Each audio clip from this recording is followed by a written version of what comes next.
Hello everyone, very good morning. Am I audible? Good morning, sir. And very sorry that I am late by 15 minutes. ठीक है, मैं अभी actually क्या हुआ, laptop खोला मैंने तो मैंने देखा सारी पीडीएफ ही गायब है। उनको रिकवर करा तो उसके बाद फिर टाइम लग गया, right? Sorry for that. So let's start the class and before start and out in the previous lecture हम कॉन्स्टिट्यूंट असेंबली की तरफ है। ठीक है, कॉन्स्टिट्यूंट असेंबली देखिए, कॉन्स्टिट्यूंट असेंबली जब हमको आजादी मिली थी उससे पहले बन गई थी, ठीक, बनने स्टार्ट हो गई थी 1946 के अंदर ही। और इस कॉन्स्टिट्यूंट असेंबली के अंदर जैसे हमने कहा कि स्टार्टिंग के अंदर जब बनी थी 1946 के अंदर, तब हमको ये नहीं पता था कि पाकिस्तान जो होगा हमसे अलग हो जाएगा, राइट? है ना? जो सॉरी, हाँ, पाकिस्तान हमसे अलग हो जाएगा। तो हमने पूरी कॉन्स्टिट्यूंट असेंबली के अंदर सब लोग डाले थे, ठीक है। हमने ब्रिटिश इंडिया के अंदर से 296 मेंबर्स लिए थे, हमने प्रिंसली स्टेट्स के अंदर से आप देखेंगे तो हमने 93 मेंबर्स लिए थे। तो ये सब आप देखेंगे यहाँ पर कॉन्स्टिट्यूंट असेंबली के अंदर हमने सारे लोगों को डाला था। हमें नहीं पता था कि बाद में जाके 1947 के अंदर एक ऐसा प्लान आएगा जिससे कि इंडिया और पाकिस्तान अलग अलग हो जाएगा, राइट? तो जैसे कि हमने बताया था इसके अंदर कि यस, ये सब चीजें अपन डिस्कस कर ली थी, ये वाली सी चीज सारी, ठीक है। पार्टली इलेक्टेड पार्टली नॉमिनेटेड भी कर ली थी। हाँ, यहाँ पर देखिए इंडियन नेशनल कांग्रेस 208 सीट्स आई थी, ठीक है, बिकॉज मेजोरिटी जो थी वो इंडियन नेशनल कांग्रेस की थी प्रोविंशियल लेजिस्लेटिव काउंसिल के अंदर। ठीक है, आपको ये समझ में आ गया है सभी बच्चों को कि प्रोविंशियल लेजिस्लेटिव असेंबली के अंदर 1946 में जो इलेक्शन हुए थे उसके अंदर जो लोग बैठे थे, ठीक है, उसके अंदर कैसे इलेक्शन में लोगों को कैसे इलेक्ट करा था? हम लोगों ने इलेक्ट करा था, ठीक है, हम लोगों ने इलेक्ट करा था, पर हमारी 10% फ्रेंचाइजी थी, ठीक है, 10% फ्रेंचाइजी थी। तो हम लोगों ने इनको इलेक्ट करा और ये लोग इलेक्ट कर रहे हैं किसको? ये लोग इलेक्ट कर रहे हैं यहाँ पर कॉन्स्टिट्यूंट असेंबली के अंदर जो मेंबर्स आएंगे उनको इलेक्ट कर रहे हैं। तो हम कहेंगे कॉन्स्टिट्यूंट असेंबली के जो मेंबर्स हैं दे आर इनडायरेक्टली इलेक्टेड, है ना बच्चों? ये बिल्कुल ध्यान रखना, indirectly elected, indirectly elected by us, है ना? इनडायरेक्टली इलेक्टेड, हमने किसी को इलेक्ट करा और उसने किसी और को इलेक्ट कर दिया, ठीक है। तो कॉन्स्टिट्यूंट असेंबली के अंदर जो मेंबर बैठे, और कॉन्स्टिट्यूंट असेंबली के अंदर कौन मेंबर बैठेंगे? कॉन्स्टिट्यूंट असेंबली के अंदर वो वाले मेंबर्स बैठेंगे जो कि कॉन्स्टिट्यूशन बनाएंगे। They will frame the constitution, वो लोग कॉन्स्टिट्यूशन यहाँ पर मिलकर बैठकर बनाएंगे, ठीक है। तो हम इसके अंदर इस तरह से देखते हैं, राइट? तो ये I hope this is clear to everyone, ये सबको सबसे समझ में आना चाहिए, इनडायरेक्टली इलेक्टेड इसके अंदर होना चाहिए, राइट? दूसरी चीज जो है कि हमने जैसे हमने बताया था आपको कि 73 सीट्स मुस्लिम लीग की थी, पर मुस्लिम लीग तो टाटा बाय बाय, ठीक है। तो ये तो इन्होंने कहा कि 1947 में तो हम भाई अलग कॉन्स्टिट्यूशन बन, अलग इनकी कॉन्स्टिट्यूंट असेंबली बनेगी, इनकी कॉन्स्टिट्यूंट असेंबली बनेगी तो ये वहां पर कॉन्स्टिट्यूशन बनाएंगे, वहां का हमको लेना देना नहीं है, ठीक है। तो 73 सीट्स जो है वो खाली की खाली रह गई, वेकेंट रह गई। और इसके बाद जो सीट्स हैं आप देखेंगे यहाँ पे स्मॉल ग्रुप्स एंड इंडिपेंडेंट की सीट्स 15 है, और इसके साथ 93 सीट्स अलोकेट की गई प्रिंसली स्टेट को। और प्रिंसली स्टेट को भी ये था कि भाई हम ज्वाइन करेंगे कि नहीं करेंगे, है ना? तो प्रिंसली स्टेट ने भी कहा कि कॉन्स्टिट्यूंट असेंबली से अभी हम दूर रहेंगे। 1946 की बात कर रहे हैं, ठीक है। 1946 के अंदर प्रिंसली स्टेट ने कहा कि अभी हमको पता नहीं कि हम ज्वाइन करेंगे कि नहीं करेंगे इसको। फिर 1947 के अंदर जब प्रिंसली स्टेट हमारे पास आ गई तो उन्होंने कॉन्स्टिट्यूंट असेंबली को ज्वाइन कर लिया। आई होप दिस इज क्लियर, ये समझ में आ रहा है? जो जो हमारे पास आ गए उन्होंने कॉन्स्टिट्यूंट असेंबली को ज्वाइन कर लिया जाएगा, राइट? तो इस तरह से आपको इसके अंदर देखना होगा चीजों को। तो आई होप ये स्लाइड सबको क्लियर है कि इंडियन नेशनल कांग्रेस की सीट आई थी 208, हम देखेंगे मुस्लिम लीग की सीट आई थी 73। 1946 की बात कर रहे हैं जब कॉन्स्टिट्यूंट असेंबली बनना स्टार्ट हुई थी, राइट? और स्मॉल ग्रुप्स और इंडिपेंडेंट्स की 15 सीट्स आई थी, राइट? और इसके अंदर however 93 seats are allocated to princely state, पर उस वक्त प्रिंसली स्टेट ने कहा कि हमें पता ही नहीं हमको कहाँ जाना है, हमें तो पता ही नहीं। अभी 1947 फिर माउंटबेटन आएंगे, फिर 1947 का एक्ट बनाएंगे, फिर पता चलेगा कि भाई आइदर ज्वाइन दिस वन और फिर या फिर रिमेन इंडिपेंडेंट, ठीक है। इंडिया या पाकिस्तान को ज्वाइन करो या फिर इंडिपेंडेंट रिमेन करो, राइट? तो I hope this is clear to everyone. यहाँ तक किसी को भी कोई डाउट है तो प्लीज आस्क मी, है ना? फिर अब 1947 के अंदर ये लोग बाहर चले जाएंगे, मुस्लिम लीग गई, गेट आउट, ठीक है। तो ये चली गई, तो इसके बाद ये वाली सीट्स हमारे पास पड़ी, और जो प्रिंसली स्टेट्स हमारे यहाँ पे रह गई थी उन लोगों ने पार्टिसिपेट कर लिया कॉन्स्टिट्यूंट असेंबली के अंदर, राइट? जो हमारे से ज्वाइन हो गई थी उन्होंने, बलूचिस्तान की कुछ प्रिंसली स्टेट्स थी वो किसके पास चली गई? पाकिस्तान के पास चली गई। हमारे पास जो प्रिंसली स्टेट रह गई उन्होंने, आई एम दिस क्लियर। तो अब देखिए इन अगर अब हम थोड़े फैक्ट्स की बात करें जो प्रीलिम्स के अंदर पूछे जाते हैं, please try to understand. In the election the Congress emerge as a majority party. साहब, कांग्रेस जो है उसको 80% सीट्स यहाँ पर मिली, जैसे कि आपने बोला 208 सीट्स जो थी वो कांग्रेस की मेजोरिटी के अंदर। The first session of assembly was held on the 9th दिसंबर 1946। पहला जो असेंबली का इलेक्शन हुआ, सेशन हुआ असेंबली का, वो 9 दिसंबर 1946 के अंदर हुआ, ठीक है। और it was presided by doctor Sachinanand Sinha, ठीक है। सचिनानंद सिन्हा को जो है ना, इन्होंने क्या करा, इन्होंने इसको प्रिसाइड करा, राइट। प्रिसाइड वो बस है ना। और 11 दिसंबर 1946 को, ठीक है। इसके बाद 11 इन्होंने कब तक करा, 9 दिसंबर से लेके 11, 2 दिन के लिए इन्होंने प्रिसाइड करा, है ना। सचिनानंद जो है ना, उन्होंने सचिनानंद सिन्हा जो है, उन्होंने 2 दिन के लिए इसको करा, ठीक है। अब देखो, जो हमारी कॉन्स्टिट्यूंट असेंबली बनी थी 9 दिसंबर को बनी थी। 9 दिसंबर से लेकर 11 दिसंबर को प्रेसिडेंट कौन थे, डॉक्टर सचिदानंद सिन्हा, ठीक है। सचिदानंद सिन्हा जो है वो होंगे एस राइट। इसके बाद 11 दिसंबर को असेंबली के अंदर इलेक्शंस होंगे, और इलेक्शंस के बाद doctor Rajendra Prasad will become as a president. ये बात समझ में आती है कि भाई असेंबली बैठी अभी एक साथ बैठी, अब इसमें इलेक्शन तो होगी नहीं, बैठना तो पड़ेगा इलेक्शन देने के लिए, इलेक्शन करने के लिए कि कौन प्रेसिडेंट बनेगा, है ना। तो सारे लोग बैठे, उन्होंने सोचा कि यार अब हम प्रेसिडेंट का इलेक्शन करेंगे, बट बिना प्रेसिडेंट के कैसे बैठ सकते हैं। तो सचिदानंद यहाँ पर प्रेसिडेंट बन गए, है ना। ऐसे ही बना दिया उनको कि भाई ये बुजुर्ग आदमी, इनको बना देते हैं। ये बन गए प्रेसिडेंट, और इन्होंने इलेक्शंस कंडक्ट कराए। इलेक्शन कंडक्ट कराए तो इलेक्शन के अंदर प्रेसिडेंट जो बने वो कौन बने, राजेंद्र प्रसाद, ठीक है। तो आप देखेंगे 11 दिसंबर 1946 को Rajendra Prasad will become the president. उससे पहले 2 दिन के लिए प्रेसिडेंट बने, जो कि इलेक्शन कंडक्ट कराए इन्होंने, सचिदानंद सिन्हा जो है वो बनेंगे, ठीक है। I hope this is clear. तो इसमें कभी कंफ्यूज नहीं होना। आज थोड़े से हम फैक्ट की बातें करेंगे, क्योंकि फैक्ट की बात कर लेंगे, फिर लर्न करने की ट्रिक्स भी मैं आपको कुछ बता दूंगा, उसके थ्रू अपन आगे पढ़ लेंगे, राइट। अब देखो, तो देखिए, more over the members were to be indirectly elected by the members of the provincial assembly, जो मैंने आपको दे दी, who themselves were elected on the limited franchise. ये पॉइंट समझ में आया कि एक्चुअल में क्या है, ये क्रिटिसिज्म भी है कि कॉन्स्टिट्यूशन बनाना था साहब, इतना बड़ा कॉन्स्टिट्यूशन बनाना था, इसके लिए पता है कौन लोग थे, यहाँ पर कौन लोग बैठे थे, इन लोगों को यहाँ पर है ना, प्रोविंशियल लेजिस्लेटिव असेंबलीज के अंदर हमने इनको इलेक्ट करा था, इन लोगों को, ठीक है। हमें मतलब कि हम सिर्फ 10% लोग ही थे, 10% लोगों ने इनको इलेक्ट करा, और इन्होंने इनको इलेक्ट करा।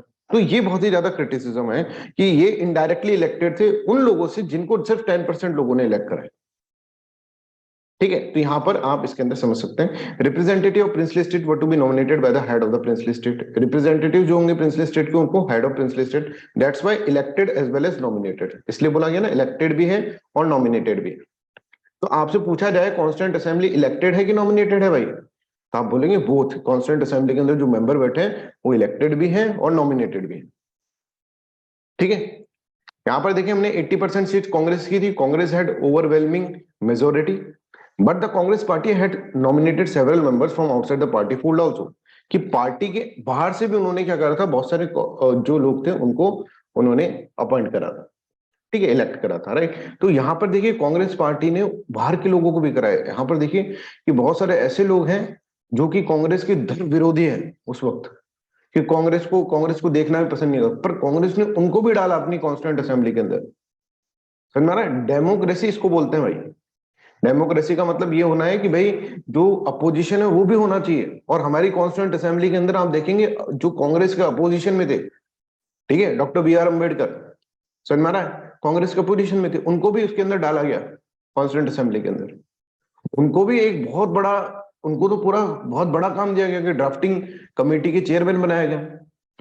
तो आप देखेंगे बहुत सारे ऐसे लोग थे जो कि कांग्रेस के दर विरोधी थे, फिर भी उनको क्या करा गया, उनको कॉन्स्टिट्यूंट असेंबली के अंदर डाला गया कि भाई आप लोग का आना भी जरूरी है, बिकॉज आप लोग नहीं होंगे तो कॉन्स्टिट्यूशन बनाना बहुत मुश्किल हो जाएगा। कि अगर डॉक्टर BR अम्बेडकर की इंटेलेक्ट जो है, इंटेलेक्चुअल बंदा, उस वक्त इतनी ज्यादा डिग्रीज आप देखेंगे इनके पास 30+ डिग्रीज थी, और ऐसे नहीं कि भाई हमने कहीं कोई फर्जी इंस्टीट्यूशन से ले ली, सारी फॉरेन डिग्रीज इनके पास थी बहुत सारी, डॉक्टर अम्बेडकर को। इंटेलेक्चुअल लेवल में इनके जैसा आदमी कोई था नहीं उस वक्त, समझ में आ रहा है। तो इंटेलेक्चुअलिटी इनकी बहुत ज्यादा थी, क्योंकि इनकी इंटेलेक्चुअलिटी के बिना कॉन्स्टिट्यूशन बनाएंगे तो कुछ अधूरा रह जाएगा। तो इनको भी, ये कांग्रेस के धर विरोधी थे, स्पेशली गांधी के, बहुत क्रिटिसाइज करते थे गांधी को, कांग्रेस को, राइट। बट इनको भी इसके अंदर कॉन्स्टिट्यूंट असेंबली के अंदर लिया गया। तो कहने का मतलब यह है, जो कांग्रेस पार्टी के लोग नहीं थे, कांग्रेस ने उनको भी लिया, जो अपोजिशन पार्टीज के लोग हैं उनको भी लिया, जो उनसे लड़े हैं प्रोविंशियल लेजिस्लेटिव असेंबली के अंदर, उनको भी कहा कि भाई तुम भी लोग आओ, कॉन्स्टिट्यूशन बनाने में तुम्हारी भी भूमिका रहेगी। और that is known as democracy बच्चों, ये बेस्ट एग्जांपल है डेमोक्रेसी का। आप यहाँ पे लिख भी सकते हैं, कभी डेमोक्रेसी के ऊपर ऐसा है तो कांग्रेस पार्टी ने नॉमिनेट करे बहुत सारे members from outside the party to form the constitution assembly, क्योंकि उनको पता है कि कॉन्स्टिट्यूएंट असेंबली के लिए बेस्ट लोग चाहिए, हमें हर वर्ग का लोग चाहिए। तो ये एक पॉजिटिव पॉइंट है, समझ में आ रहा है। Many of them were the legal experts, बहुत सारे लीगल एक्सपर्ट्स थे, and leading legislatures in the previous British Indian legislature. तो उनको पता है कि किस तरह से काम काज होता है। तो हमको कॉन्स्टिट्यूशन बनाना है, कॉन्स्टिट्यूशन बनाने से पहले हमको सब लोगों का अक्यूमेंट चाहिए। भाई डॉक्टर अंबेडकर तुम विरोधी होंगे कांग्रेस के, पर तुम्हारा इंटेलेक्ट हमें चाहिए भाई साहब, तो आप आओ इसके अंदर। बहुत सारे लीगल एक्सपर्ट्स के अंदर करे गए, कुछ ब्रिटिश ऑफिसर्स को भी इसके अंदर डाला, ठीक है। तो अब यहां पर देखिए कि several British officers of the British Indian government led by sir B N Rao were drafted for the work of the constituent assembly. ठीक, इनको बी एन राव जो है उनकी अध्यक्षता के अंदर इन सब ब्रिटिश ऑफिसर्स को, ब्रिलियंट ऑफिसर्स जो है ब्रिटिश गवर्नमेंट के, ब्रिटिश इंडियन गवर्नमेंट, उसके अंदर उन्होंने एक कॉन्स्टिट्यूशन के ऊपर एक डायरेक्शन हमको दी। Expert from the outside were frequently consulted. ठीक है, तो कांग्रेस जो कॉन्स्टिट्यूशन बनाया उसकी एक्सरसाइज, बहुत बड़ी एक्सरसाइज हमने करी। ऐसा नहीं कि भाई यहां से कॉपी करा वहां से पेस्ट कर दिया, नहीं। Presidents of the foreign constitutions were carefully studied. और इन सब के बाद हमने देखेंगे हम कॉन्स्टिट्यूंट असेंबलीज के अंदर बना देंगे। तो this is how our constitution assembly जो है वो यहाँ पर बनेगी। ठीक है, जो भी पॉइंट्स हैं जो कि इंपॉर्टेंट पॉइंट्स हैं for the what, for the prelims examination, वो सारे यहाँ पे इंक्लूड कर लूंगा मैं। अभिषेक प्लीज, अभिषेक। सर ये जो कांग्रेस 80% सीट जीती थी उसी में से नॉमिनेट किया था उन्होंने अपनी सीट में से ही? भारतीय लोगों को भी तो डाला। नहीं नहीं, अपनी 80% सीट जो उन्होंने जीती थी उसी में से खाली करके दी होगी ना, कि हाँ, उनको अलग से नॉमिनेट करने का ऑब्वियसली हक था? ऑब्वियसली ऑब्वियसली उसमें से दी। जितना उनका बनता है ना, जितना अपन ने बताया था 206 सीट्स, ठीक है, उसके अंदर से दी। और सर जैसे एक क्वेश्चन ये कि अगर जैसे ये प्री में अगर ये आता है कि पहले प्रेसिडेंट कौन थे, तब तो हम लोग सचिन सिन्हा को मारेंगे, पर इलेक्टेड आएगा तो फिर राजेंद्र प्रसाद करना वो पड़ेगा। एक्टिंग प्रेसिडेंट अगर लिखा हुआ है ना, एक्ट कर रहे हैं प्रेसिडेंट की तरह, अच्छा। तो वैसे होगा। और पहले प्रेसिडेंट जो होंगे, पहले प्रेसिडेंट इंडिया के कौन है, तो वो डॉक्टर राजेंद्र प्रसाद ही है। ठीक है, वैसे भी देखेंगे कॉन्स्टिट्यूशन के बाद भी है ना। और यहाँ पर अब देख रहे हैं कॉन्स्टिट्यूंट असेंबली के प्रेसिडेंट है। ठीक है, अभी कॉन्स्टिट्यूशन बनेगा उसके बाद इंडिया जो होगा वो भारत बनेगा, राइट। नहीं नहीं सर, कॉन्स्टिट्यूंट असेंबली की बात कर रहे हैं। अगर हाँ, जैसे क्वेश्चन आता है कॉन्स्टिट्यूशन कि पहले कौन थे, तो सचिन सिन्हा को ही करना है ना, इलेक्टेड इलेक्टेड आएगा प्रेसिडेंट तो? लिखेंगे तो वो होंगे, और पहले प्रेसिडेंट लिखेंगे तो फिर सचिन आनंद, है ना। और एक्टिंग प्रेसिडेंट लिखेंगे, वो क्लियरली बताएंगे, ऐसे कंफ्यूज करके देंगे नहीं तुमको। अभिषेक, ठीक है सर, ठीक ना है। एक्टिंग है या फिर इलेक्टेड है, इस तरह से पूछ के जाएंगे, राइट। तो don't worry about that. UPSC ऐसे कोई कंट्रोवर्सी क्रिएट नहीं कर देती है, राइट। कि बस उनका क्वेश्चन ये है कि उनका ये नहीं देखना कि बच्चों को फंसा के एग्जाम फेल करवा दें, ठीक है, ऐसे नहीं करना। उनको ये देखना है बच्चे का कॉन्सेप्ट कैसा है, कॉन्सेप्चुअल अंडरस्टैंडिंग। देखो पूरा का पूरा कॉन्सेप्ट, गेम ही कॉन्सेप्चुअल अंडरस्टैंडिंग का है बच्चों को। कॉन्सेप्ट रखो अपने साथ, कहीं पे भी तुम फेल नहीं होंगे, ये बिल्कुल ध्यान रखना। पूरा गेम कॉन्सेप्ट कॉन्सेप्ट का है, कॉन्सेप्चुअल अंडरस्टैंडिंग मतलब। और जो रटने की चीजें हम रटवा रहे हैं ना, आपको कोई दिक्कत ही नहीं है। तुमको तो बस जो है रिवीजन करना है, रिवीजन पे ध्यान दो, और कहीं पे ध्यान मत दो कि सर कहाँ से पढ़ना है, कैसे पढ़ना है, वो सब आपको बता दिया जाएगा। ठीक है सर, कितने क्वेश्चन भी हम करवा देंगे क्लास में। खुद थोड़े बहुत क्वेश्चंस प्रैक्टिस करते रहना। एक बार ये पॉलिटी कंप्लीट हो जाए तो पॉलिटी को फिर रिवीजन में डाल देना, वो हम बताएंगे कैसे कैसे आपको करना है। बस आप पढ़ते जाओ, डेली क्लास अटेंड करो, लाइव क्लास अटेंड करो। ये मैं बोल रहा हूँ, जो बच्चे लाइव क्लास अटेंड नहीं कर रहे ना, जिन बिना किसी रीजन के लाइव क्लास अटेंड नहीं कर रहे हैं, वो गलती कर रहे हैं। उसकी फिर मैं गारंटी नहीं ले रहा हूँ। बाकी सभी बच्चे अगर मेरे हिसाब से चलेंगे तो मैं कह रहा हूँ कि आपका बहुत अच्छे स्कोर बनेगा प्रीलिम्स के अंदर। ठीक है, अगेन पास होंगे फेल होंगे तो भाई मेरे को पता नहीं है, I am not the one, ठीक है, जो डेस्टिनी डिसाइड करूं। पर हम मेहनत अपनी पूरी कर लेंगे इसके अंदर। ठीक है, चलिए आगे हम देखते हैं कि फंक्शन क्या है, कॉन्स्टिट्यूएंट असेंबली का फंक्शन क्या है। तो कॉन्स्टिट्यूएंट असेंबली जो बनी, ठीक है, तो उसके अंदर देखो दो फंक्शन उसको दिए गए। एक तो पहला फंक्शन तो ये होगा भाई तुमको कॉन्स्टिट्यूशन बनाना है। कॉन्स्टिट्यूएंट असेंबली का मतलब ये होता है कि तुम्हें भाई साहब कॉन्स्टिट्यूशन बनाना है। हमने कहा ठीक है साहब, एक कॉन्स्टिट्यूशन। अब कॉन्स्टिट्यूशन बनाना है, पर अब देखेंगे भारत के अंदर अगर मान लो लेजिस्लेटिव असेंबली नहीं हुई, है ना, पार्लियामेंट ही नहीं है, मान लो लेजिस्लेटिव असेंबली नहीं है, तो लॉ बना रहा है और ये सब चीजें कर रहा है, तो फिर कैसे चलेगा देश। अंग्रेज तो छोड़ गए 1947 में। अब हमको ही कानून बनाना है ना साहब, हमें कानून बनाना है, कानून का फॉर्म करना है, ठीक है, एग्जीक्यूशन करना है उनका, ये सब चीजें हमें करना होगा। तो हमको एक क्या होगा, हमको एक कंट्री के अंदर क्या होगा, कंट्री के अंदर लॉ मेकिंग बॉडी भी होनी चाहिए, लॉ मेकिंग बॉडी। तो ऐसा बोला गया कि कॉन्स्टिट्यूएंट असेंबली जब तक कॉन्स्टिट्यूशन नहीं बनता ना, तुम ही लॉ मेकिंग बॉडी बन जाओ। दो फंक्शन दिए इसको, लॉ मेकिंग बॉडी बन जाओ, है ना। दो मेजर फंक्शन दिए, और भी फंक्शन है मैं बताऊंगा तुमको कि भाई कॉन्स्टिट्यूएंट असेंबली जब तक तुम क्या है, जब तक हमारा कॉन्स्टिट्यूशन नहीं बन जाता ना, तुम ही लॉ मेकिंग बॉडी बन जाओ। है ना। तो कॉन्स्टिट्यूशन जब बनाना होता था ना, कॉन्स्टिट्यूशन जब बनाना होता था तो अलग से सिटिंग होती थी कि कॉन्स्टिट्यूशन बनाने के लिए ये जो है कॉन्स्टिट्यूशन बनाने के लिए हो। और पता कैसे चलता था, इसके जो हेड थे वो थे, प्रेसिडेंट थे वो थे राजेंद्र प्रसाद। जब कॉन्स्टिट्यूशन बनाने के लिए बैठते थे ना, जैसे मान लो यहाँ पर बैठे हैं सब, तो राजेंद्र प्रसाद चेयर कर रहे हैं उसको, चेयरमैन मतलब ही इज द चेयरमैन, ठीक है, और he is the president of that constituent assembly, right, constituent assembly की प्रेसिडेंट वो है। अब जब लॉ बनाना है, लॉ बनाना है तो आप देखेंगे लॉ मेकिंग बॉडी जो होगा उसकी जो कॉन्स्टिट्यूशन, लॉ बनाना है तो अलग से सिटिंग होगी। ऐसे नहीं कि एक ही जगह चल कॉन्स्टिट्यूशन बना रहे सब बैठे हुए हैं, तो ले रहे यार एक भूल गया मैं, लॉ भी तो बना लेते हैं, यहीं बैठ के बना लेते हैं, कौन बाहर जाएगा वापस आएगा, नहीं, सेपरेट सिटिंग होती थी। लॉ मेकिंग के लिए सेपरेट सिटिंग, कॉन्स्टिट्यूशन के लिए सेपरेट सिटिंग। लॉ मेकिंग जब कर रहे हैं तो उसको चेयर कौन कर रहे हैं, राजेंद्र प्रसाद। और सॉरी, कॉन्स्टिट्यूशन जब बना रहे हैं तो उसको चेयर कौन कर रहे हैं, राजेंद्र प्रसाद, मतलब ही इज द प्रेसिडेंट। और लॉ मेकिंग बॉडी है तब इसको चेयर कर रहे हैं जीवी मावलंकर, ठीक है। तो हम ऐसे कहें कि फंक्शन ऑफ कॉन्स्टिट्यूएंट असेंबली, दो फंक्शन हो गए इसके अंदर, making of the constitution for free India, independent India के लिए कॉन्स्टिट्यूशन बनाना, इसके ऊपर जब प्रेसिडेंट बैठे हैं वो राजेंद्र प्रसाद बैठे हैं। और enacting of ordinary laws for the country, यहाँ पर जब कॉन्स्टिट्यूएंट असेंबली को बिठाया गया कि चलो लॉ मेकिंग करते हैं, वोटिंग करके लॉ बनाएंगे, तो वहां पर कौन बैठे हैं, जीवी मावलंकर, ठीक है, जीवी मावलंकर वहां पर बैठे हैं, ये याद रह जाएगा, है ना। दो फंक्शंस थे, इनेक्टिंग ऑफ ऑर्डिनरी। आज थोड़ा सा अपन कंसेप्चुअल हटकर अपन फैक्ट फैक्ट की बातें करेंगे ना, रटना कैसे है ये समझेंगे अपन, ठीक है। तो I hope this is clear. तो फंक्शन जो है अगर कॉन्स्टिट्यूएंट असेंबली के अंदर हम देखें, this two task were to be performed on the separate days, ऐसा नहीं कि एक ही दिन हुआ। This assembly became the first parliament of the free India also, कि पहली पार्लियामेंट कौन है, असेंबली हो गई, क्योंकि वो ही कानून बना रही है ना।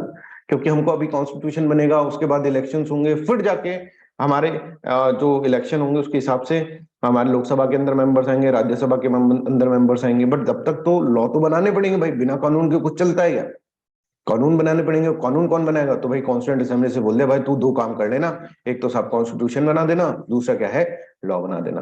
तो लॉ मेकिंग बॉडी जो है दैट इज फर्स्ट पार्लियामेंट। अगर हम फ्री इंडिया की बात करें तो assembly will become the first constituent assembly. इसको आप लिख सकते हैं कि भैया constituent assembly is the first parliament of free India, है ना, आजाद भारत की 1947 के बाद। तो whenever the assembly meet as a constituent body, जब कॉन्स्टिट्यूशन असेंबली बन रही है, मतलब कॉन्स्टिट्यूशन बनाना है, तो राजेंद्र प्रसाद हेड कर रहे हैं। और जब it meet as a what, legislative body, जब जीवी मावलंकर जो है वो हेड कर रहे हैं। I hope this is clear. तो फंक्शन देखिए, मेजर फंक्शन अगर हम कोई हमसे पूछे कि भाई दो मोस्ट इंपॉर्टेंट फंक्शन बताओ कॉन्स्टिट्यूएंट असेंबली की, तो हम कहेंगे भाई एक तो सबसे पहला तो यह है कि कॉन्स्टिट्यूएंट असेंबली के नाम से ही देख लो, कॉन्स्टिट्यूशन बनाना है साहब हमको, कॉन्स्टिट्यूशन। बोले बिल्कुल सही, आपको मिलते हैं 100 अंक, ठीक है। दूसरा बताओ, कि दूसरा बोलेंगे हम लेजिस्लेटिव असेंबली की तरह भी बिहेव कर रही है, लेजिस्लेचर भी बना रही है, लॉ भी बना रही है।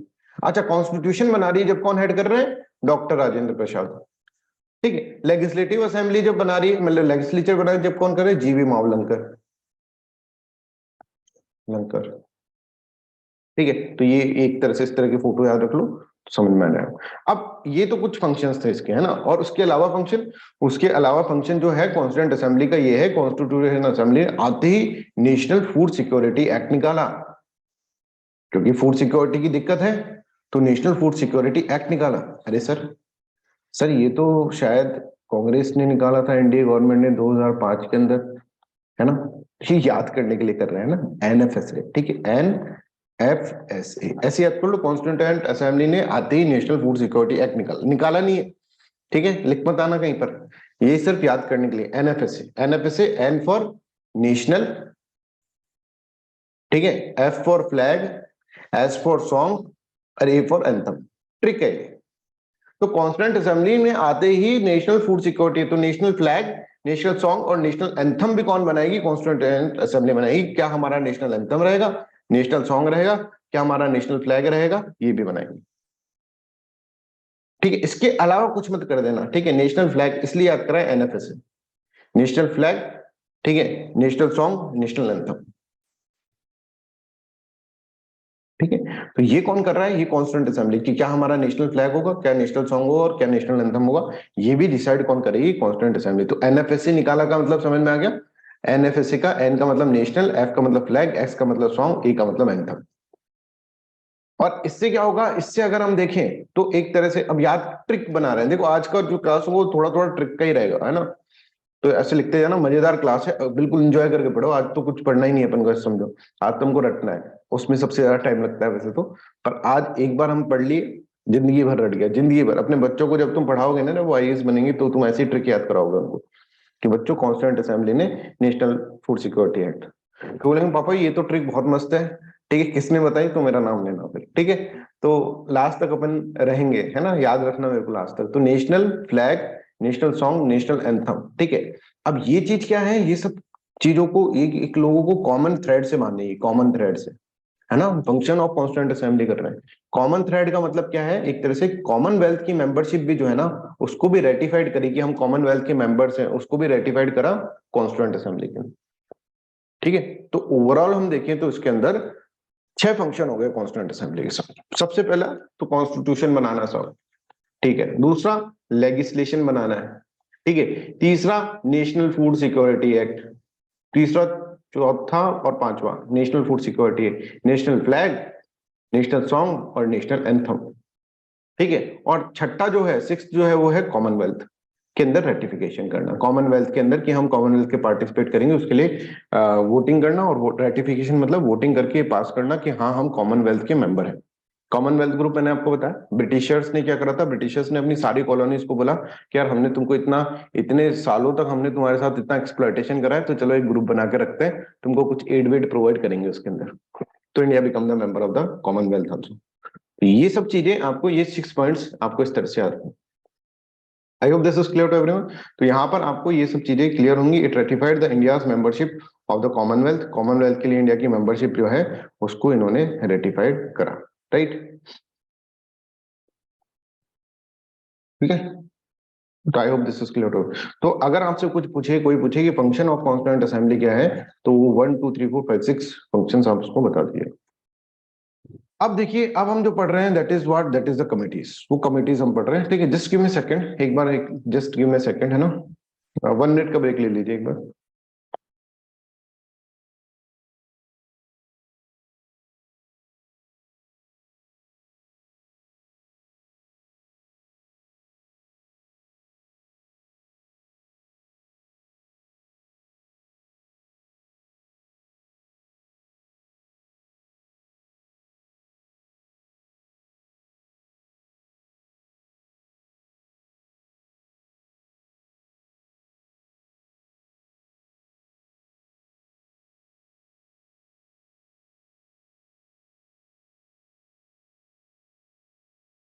चलो बच्चों, कमिटीज अब याद करते हैं। अब है ना, सब अपना माइंड थोड़ा सा फ्रेश कर लो, है ना, कि सर अब मजेदार चीज पढ़ाने वाले हैं सर, कुछ इस तरह का दिमाग कर लो, है ना। और बिल्कुल भी लोड मत लेना, एकदम से अपन पूरी कॉन्स्टिट्यूएंट असेंबली की जो कमिटीज हैं उनको रट रहे हैं, ठीक है, ट्रिक्स के थ्रू रट रहे हैं। तो सभी बच्चे एक तो ऐसा माइंडसेट करके रखेंगे कि सर अब हम कुछ ज्यादा कुछ पढ़ नहीं रहे, हम सिर्फ मस्ती कर रहे हैं, ठीक है, ऐसे याद करना, ठीक है। तो कमिटीज के अंदर हम पहले पहले कमिटीज सारी याद कर लेते हैं, राइट। तो सबसे पहले यूनियन पावर, है ना, बहुत सारी कमेटीज हैं, आप देखेंगे लक्ष्मीकांत की बुक के अंदर दे रखी इतनी, ये सब कमेटी, इसका कमेटी का ये हेड था, इसका ये हेड था, तो वो मैं तुमको याद कर रहा हूँ, देखो। सबसे पहले यूनियन पावर कमेटी, तो ऐसे समझो कि जब कॉन्स्टिट्यूशन बना, और उस वक्त सबसे पावरफुल आदमी जो था ना, कि सबसे पावरफुल पावरफुल जिसका ये था कि भाई यही प्राइम मिनिस्टर बनेगा आगे, वो कौन थे, जवाहरलाल नेहरू, ठीक है। तो यूनियन पावर कमेटी जो होंगे, पावर कमेटी, पावर का मतलब जिसके पास सबसे ज्यादा पावर है, वो कौन होगा, वो होंगे जवाहरलाल नेहरू। तो जवाहरलाल नेहरू को कौन सी कमेटी मिली, यूनियन पावर कमेटी के हेड जो होंगे वो जवाहरलाल नेहरू होंगे, ठीक है। और अगर हम देखें कि यूनियन पावर कमेटी और कॉन्स्टिट्यूशन पे किसका ज्यादा से ज्यादा कब्जा होगा उस वक्त, कब्जा का मतलब क्या है, किसका ज्यादा से ज्यादा कंट्रोल है, कि भाई वो देखेंगे कि जवाहरलाल नेहरू जो है वही कर रहे थे मेन काम, कि ये आना चाहिए, वो आना चाहिए। उन्होंने ऑब्जेक्टिव रेजोल्यूशन पास करा था, उन्होंने कहा कि भाई प्रेमबल के बारे में उन्होंने भी एक दो वर्ड्स, फंडामेंटल ड्यूटीज के अंदर उन्होंने कुछ वर्ड्स डाले, साइंटिफिक टेम्पर टाइप के और ऐसे, ठीक है। अब मतलब साइंटिफिक टेम्पर वहीं से आया वर्ड, है ना, फंडामेंटल ड्यूटीज के बाद में वहीं से आया वो वर्ड, इस तरह की चीजें हुई। तो पावर सबसे ज्यादा किसके पास थी कॉन्स्टिट्यूशन बनाने की, जवाहरलाल नेहरू के पास, अगर अपन ऐसे याद करने की अगर हम समझे सिर्फ, ठीक है। और union constitution committee, constitution word जो आ रहा है, यूनियन कॉन्स्टिट्यूशन कमेटी, की भाई यूनियन का कॉन्स्टिट्यूशन बनाएगा, वो भी कौन बनेंगे, जवाहरलाल नेहरू। तो जवाहरलाल नेहरू दो कमिटीज के चेयरमैन होंगे। आप ये देखेंगे बहुत सारी कमिटीज बनेंगी ना, कॉन्स्टिट्यूशन बनाने तो बहुत सारी कमिटी बनेगी, भाई तू ये काम कर लेना, तू ये काम कर लेना, तू ये काम कर लेना, सबके हेड बनाए जाएंगे। तो उन हेड का नाम अपन याद कर रहे हैं। तो constitution committee as well as आप कहेंगे पावर कमेटी जो होंगे उनके जवाहरलाल नेहरू होंगे। दूसरा चीज है provincial constitution committee, provincial, provincial मतलब प्रोविंसेस, तो देखो एक एक बात याद रखना कि जो जवाहरलाल नेहरू है और सरदार पटेल है ना, इनके बीच में अगर हम देखें पर्सन, तो जवाहरलाल नेहरू ऐसे कि जो भाई वेस्टर्न आउटलुक वाले पर्सन है, ठीक है, कोट पैंट पहन के रहते हैं आराम से, ठीक है, बाहर के लोग आते हैं तो इंग्लिश में बात कर लेते हैं, ठीक है, इंग्लिश वेस्टर्न आइडियाज इनके दिमाग के अंदर है, ठीक है, तो ऐसे लोग हैं, ऐसे जेंटलमैन टाइप का पर्सन है। और हमारे सरदार पटेल जो थे, ठीक है, सरदार पटेल वो बिल्कुल देसी आदमी है, वो भाई डोमेस्टिक वाला इश्यूज वो संभाल लेंगे, है, गृह वाला इशू, ठीक है, तो डोमेस्टिक वाला इशू ही संभाल लेंगे। और ये जेंटलमैन आदमी है जवाहरलाल नेहरू, ये बाहर बाहर के लोगों को संभाल लेगा, कोई बाहर से मिलना है तो भाई इंग्लिश में बात करना, जवाहरलाल नेहरू को आगे कर दिया, ठीक है, ऐसे अपन सोच रहे हैं इस तरह से, है ना। तो ये जो है देसी आदमी है ना। तो प्रोविंसेस मतलब स्टेट, यूनियन को कौन संभाल रहा है, यूनियन को संभाल रहे कौन, यूनियन कॉन्स्टिट्यूशन कमेटी को कौन संभाल रहा है, जवाहरलाल नेहरू, और यूनियन पावर कमेटी कौन है, जवाहरलाल नेहरू। पर प्रोविंसेस की बात जब आएंगी, देसी आदमी चाहिए इधर, जिसको लोग चाहें, ठीक है, जिसको लोग उससे ज्यादा कनेक्ट हो, देसी आदमी चाहिए, तो यहां पर जो आ जाएंगे प्रोविंशियल कॉन्स्टिट्यूशन कमेटी के अंदर जाएगा अपने सरदार वल्लभ भाई पटेल, ठीक है, यहां तक समझ में आ रहा है। अब तीसरा इंपॉर्टेंट चीज जो है कि फंडामेंटल राइट्स सब कमेटी, एक है fundamental rights sub committee. Fundamental rights क्या है, फंडामेंटल राइट्स ये है कि भाई हमको कोई फंडामेंटल राइट दो, इसका मतलब क्या है कि हमारे ऊपर एक तरह से कृपा करी है उन्होंने, फंडामेंटल राइट दे दी, भाई इतने सारे फंडामेंटल राइट दे दी, है ना, मूलभूत अधिकार, ये नहीं होते तो दिक्कत हो जाती। तो फंडामेंटल राइट्स की सब कमेटी जो है, इसका मतलब फंडामेंटल राइट का मतलब कोई राइट दे रहा है, अधिकार दे रहा है, मतलब कृपा कर रहा है, कृपा कर रहा है, कृपा, ठीक है, कृपा से याद करोगे आप कृपलानी, ठीक है, एक बार याद होगा बस, उसके बाद मतलब करने की जरूरत नहीं है। तो फंडामेंटल राइट सब कमेटी कौन है, कृपा, कृपा से कृपलानी। अब फंडामेंटल राइट्स मतलब कोई हमको कृपा कर रहा है, कोई हम पे कृपा कर रहा है, कृपलानी, समझ में आ रहा है। तो हम याद कर रहे हैं, हम याद कर लिए पहले सबसे provincial constitution committee Sardar Patel, union की दो कमेटी, यूनियन कॉन्स्टिट्यूशन कमेटी और यूनियन पावर कमेटी, वो जवाहरलाल नेहरू। और तीसरी जो है फंडामेंटल राइट की सब कमेटी, इसमें फंडामेंटल राइट मतलब कोई हमको कृपा कर रहा है और कृपा के अंदर कृपलानी विल बी देयर, ठीक है। इसके बाद क्या हुआ, इसके बाद एक आए कि माइनॉरिटी सब कमेटी क्या है। अब देखो सिर्फ याद करने के लिए बोल रहा हूँ, उस वक्त जो माइनॉरिटीज थी ना, वो इन्फ्लुएंस थी मुस्लिम लीग के, है ना, अगर हम बात करें, राइट। तो हमेशा उनसे कुछ बोलते थे भाई, जैसे अली जिन्ना है, अली जिन्ना माइनॉरिटीज मतलब आप देखो मुस्लिम लोग जो है, ठीक है, मुस्लिम लोग को इस याद करने के लिए कर रहे हैं, अली जिन्ना है, मोहम्मद अली जिन्ना, उससे कुछ भी बोलते थे वो मना कर देते थे कि मोहम्मद अली जिन्ना ऐसा कर लेते हैं, भाई क्या पार्टीशन वार्टीशन कर रहा है, छोड़ना यार, वो मना कर देते थे, है ना। सी राजगोपालाचारी मनाने गए, उनको मना कर दिया, सी राजगोपालाचारी प्लान और मॉडर्न हिस्ट्री के अंदर जो हम पढ़ेंगे उनको मना कर दिया। देसाई गए तो देसाई को मना कर दिया, ठीक है। तो अब क्या हुआ कि हर वक्त क्या है, मना कर रहे हैं माइनॉरिटीज, मतलब माइनॉरिटीज वैसे वो गलत मतलब इंटरप्रिटेशन, पर याद करने के लिए बन रहे हैं हम, याद करने के लिए हम किसी भी लेवल तक जाएंगे, ठीक है, रटने के लिए। माइनॉरिटीज से मुस्लिम से याद करो, मुस्लिम हर चीज को मुखर रहे थे उस वक्त, मुखर रहे, हर चीज को मुखर रहे, इसको मुखर रहे, इसको मुखर रहे, सबको मुखर रहे, ये कर दूं नहीं, ये कर दूं नहीं, तो एससी मुखर्जी, समझ में, SC Mukherjee, SC Mukherjee was also the vice president of the constituent assembly, ठीक है, कॉन्स्टिट्यूएंट असेंबली के वाइस प्रेसिडेंट। तो माइनॉरिटी सब कमेटी के अंदर, माइनॉरिटी मतलब मुखर रहे हैं सब, मुखर, मुखरना, मना करना, माइनॉरिटी सब कमेटी, तो एससी मुखर्जी आप इसके अंदर याद कर सकते हैं, ठीक है। अब जो है दूसरा है राजेंद्र प्रसाद। अब राजेंद्र प्रसाद जो थे ना वो प्रेसिडेंट थे। अब प्रेसिडेंट का काम क्या होता है आप भी जानते हैं, हम देख रहे हैं प्रेसिडेंट का काम क्या है, बैठे बैठे बस बैठना है, बाकी सब काम तो दूसरे लोग ही करते हैं। प्रेसिडेंट का काम, अब अगर हम आज का प्रेसिडेंट हमारा देखें तो इस तरह याद करने की बात, उसको बहुत कम था उनके पास, पर याद करने के लिए कर रहे हैं।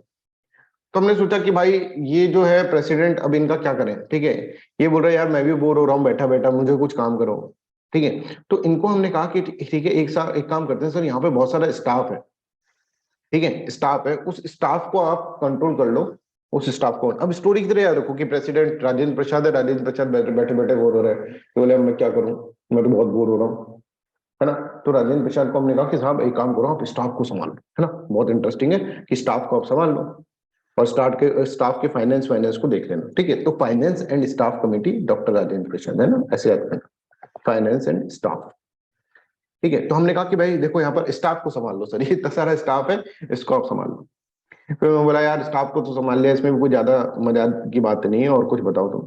तो हमने कहा कि सर एक काम करें सर, प्रेसिडेंट हो पर आप बोर हो रहे हो, इसलिए सर कार चला लो आप। अब कार में क्या होता है, स्टीयरिंग, ठीक है, स्टीयरिंग जो, कार चला लो। और कार के अंदर क्योंकि राजेंद्र प्रसाद बड़े नेशनलिस्ट आदमी, तो वो फ्लैग लगाकर कार चलाते थे।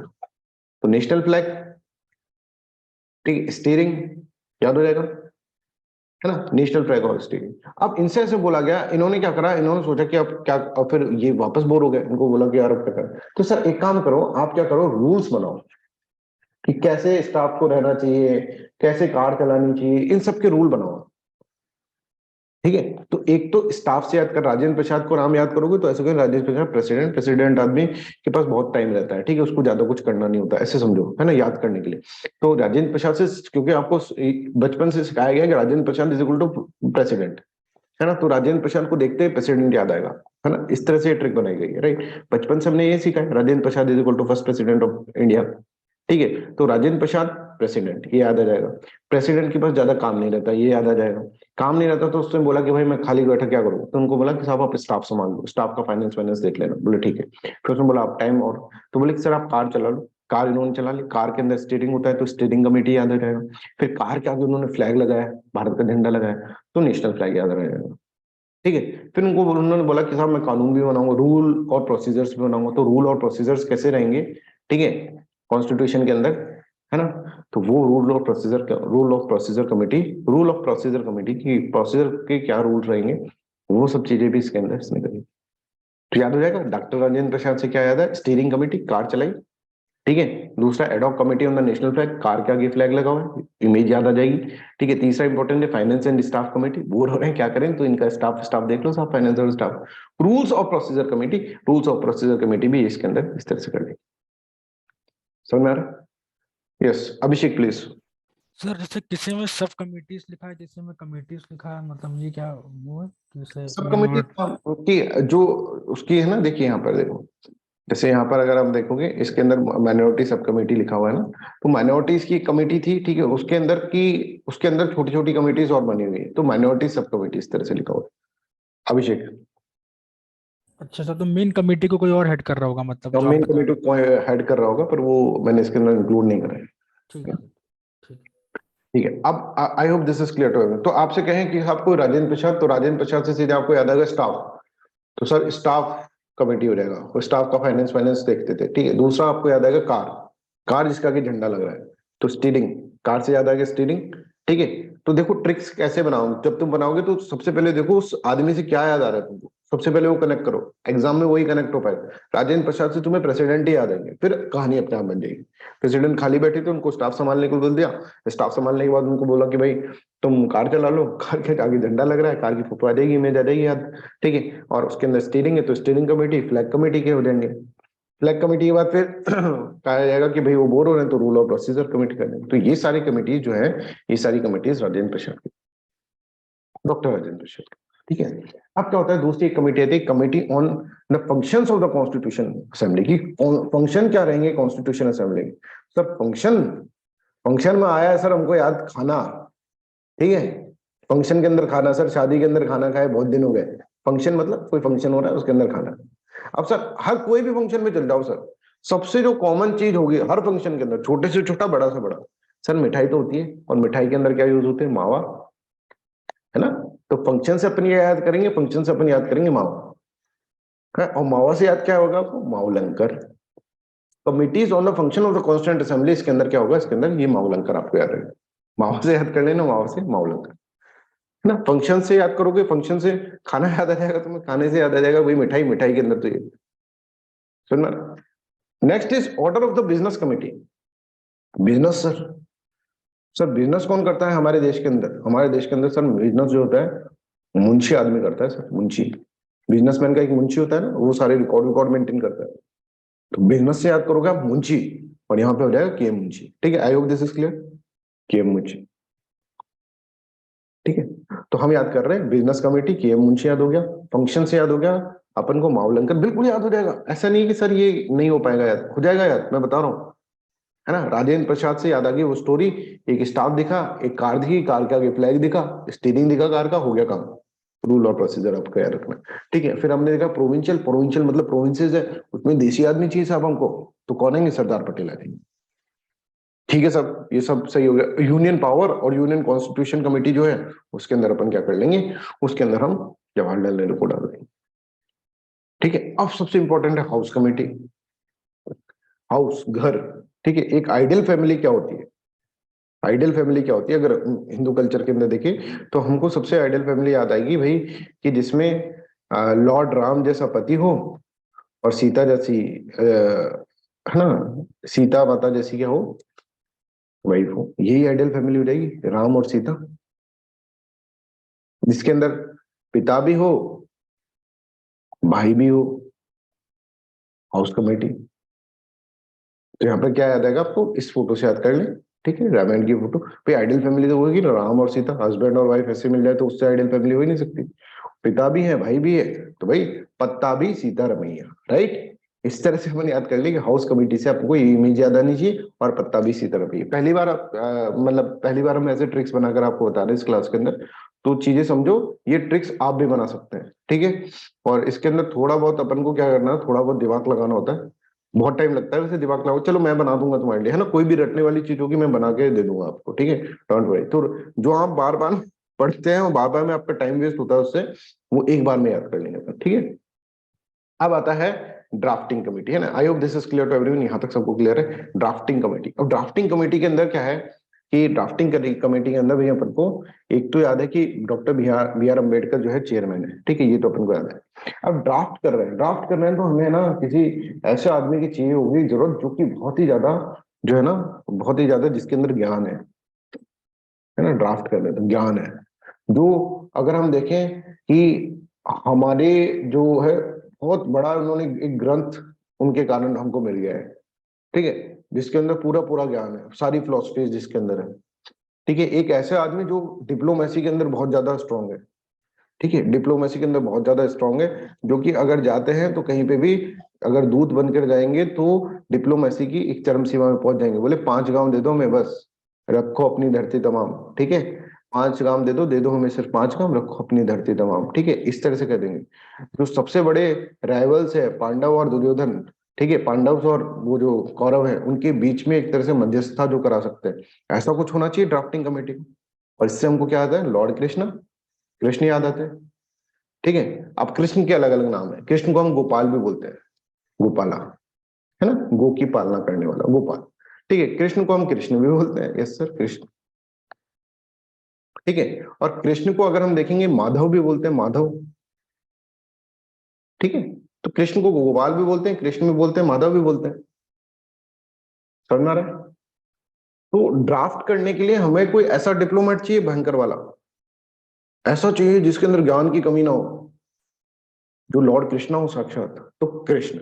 अब कृष्ण याद कर लेना ड्राफ्टिंग कमेटी के अंदर। बी आर अम्बेडकर तो तुम्हें याद ही है, देखो ये तो बचपन से पढ़ा है, B R Ambedkar chairman, B R Ambedkar chairman, तो बचपन से आपको याद कराते आ रहे हैं, तो बचपन की चीज यहाँ काम आ गई। अब यहाँ पर क्या है, गोपाल, ठीक है, कृष्णा, ठीक है, इसके बाद माधव और कृष्णा।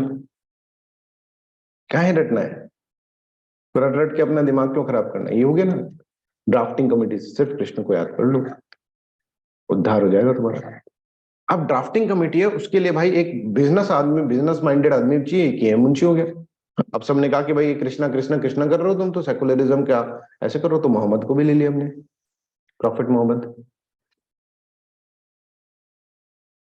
बी आर अम्बेडकर है। तब देखो कितना इजी हो गया अपने, 3 तो कृष्णा से याद कर लिए अपन ने, लोगों ने अगर कृष्णा है तो फिर मोहम्मद भी होने चाहिए, मोहम्मद हो गया याद, ठीक है। फिर हमने कहा बी आर अम्बेडकर तो है, ठीक है, और एक मुंशी हो गए, बस। कृष्ण से 3 याद कर लिए, एक तो कृष्णा कृष्णा कृष्णमाचारी, एक तो एक अल्लाह अल्लादी कृष्ण स्वामी, और एक हो जाएगा अपना गोपाला स्वामी। ये स्पेशली प्लीज। सर जैसे एक डाउट रहता है कि ड्राफ्टिंग कमेटी में बीएन राव का भी नाम कभी कभी आता है, किसी बुक में मेरा पढ़ा हुआ है, तो बीएन राव उसके मतलब एडवाइजर थे या मेंबर तो खैर थे ही नहीं, अगर बी उन्होंने एन कुछ राव नहीं जो किया थे तो। मेंबर नहीं थे, बी एन राव ने एक्चुअल में क्या होता है कि ड्राफ्ट से भी पहले एक ड्राफ्ट बना, जैसे अपने हमने भी यहाँ पे लिखा है, अगर आपने ध्यान से पढ़ा हो तो एक पॉइंट लिखा है कि जो भी अंग्रेज लोग थे ना, उनको सबको मिलकर कि भाई तुम कैसा ड्राफ्ट बनाओगे, इस ड्राफ्ट कमेटी का हेड जो कर रहे थे वो थे बी एन राव, ठीक है। तो ड्राफ्टिंग कमेटी कॉन्स्टिट्यूंट असेंबली की तो हम ये कर रहे थे अपने, ये देखिए यहाँ पर अपन ने लिखा है, देखिए, several brilliant officers of British Indian government led by sir B N Rao were drafted for work of the constitution. उन्होंने भी एक ड्राफ्ट बनाया कि ब्रिटिशर्स तुम कैसे ड्राफ्ट बनाओगे, उसको जो लेगा वो BN राव उसको हेड कर रहे थे, वैशाली। यस सर, क्लियर हो गया। ठीक है, तो ये चीज है राइट। पर ड्राफ्टिंग के अंदर क्या है, ड्राफ्टिंग के अंदर कोई इस तरह से आया नहीं, राइट। तो I hope this is clear to everyone. ये सारी चीजें आप कई बार पढ़ चुके हैं, कई बार भूल चुके हैं, ठीक है, अब आप बिल्कुल नहीं भूलेंगे, right. I hope this is clear. तो ये कुछ है, और भी कुछ कमिटीज हैं, ठीक है, वो कमिटीज आप देख लेना एक बार, उसके अंदर ट्रिक्स आप इसके अंदर इस तरह से बना लेना, राइट। तो इस तरह अब ये आती है बात कि साहब हमने अब दूसरी ट्रिक्स याद करते हैं। एक तो ये ड्राफ्ट जो कमिटी वमिटी का टेंशन है वो खत्म हो गया तुम्हारा दिमाग के अंदर। अब दूसरी जो चीज है साहब, हमने कॉन्स्टिट्यूशन है ना बहुत बहुत जगह से लिया है सर। सर ये और याद करा दो कि ब्रिटिश से क्या लिया, ठीक है सर। सर कनाडा से क्या लिया, ठीक है सर, ऑस्ट्रेलिया से क्या लिया, ये और याद करा दो तो मजा आ जाएगा, ठीक है। तो ये भी याद कर लेते हैं, मस्ती चल रही क्लास में तो पूरी क्लास को मस्त कर लेते हैं अपन, ठीक है। फिर उसके बाद अपन थोड़ा सा प्रेमबल का वो वाला जो कॉन्सेप्चुअल अंडरस्टैंडिंग, तो देखो कंसेप्ट और फैक्ट दोनों मैं आपको यहाँ पे याद करा दूंगा, ठीक है, कंसेप्ट भी और फैक्ट भी, ठीक है। चलो, तो हम कह रहे हैं कि भाई हमने किससे क्या क्या लिया, तो हम सबसे पहले देखते हैं ब्रिटिशर्स से हमने क्या क्या लिया। तो ब्रिटिशर्स को देखने के पहले कि ब्रिटिशर्स से क्या क्या लगा, आप ये समझिए, ब्रिटिशर्स जो थे ना, जब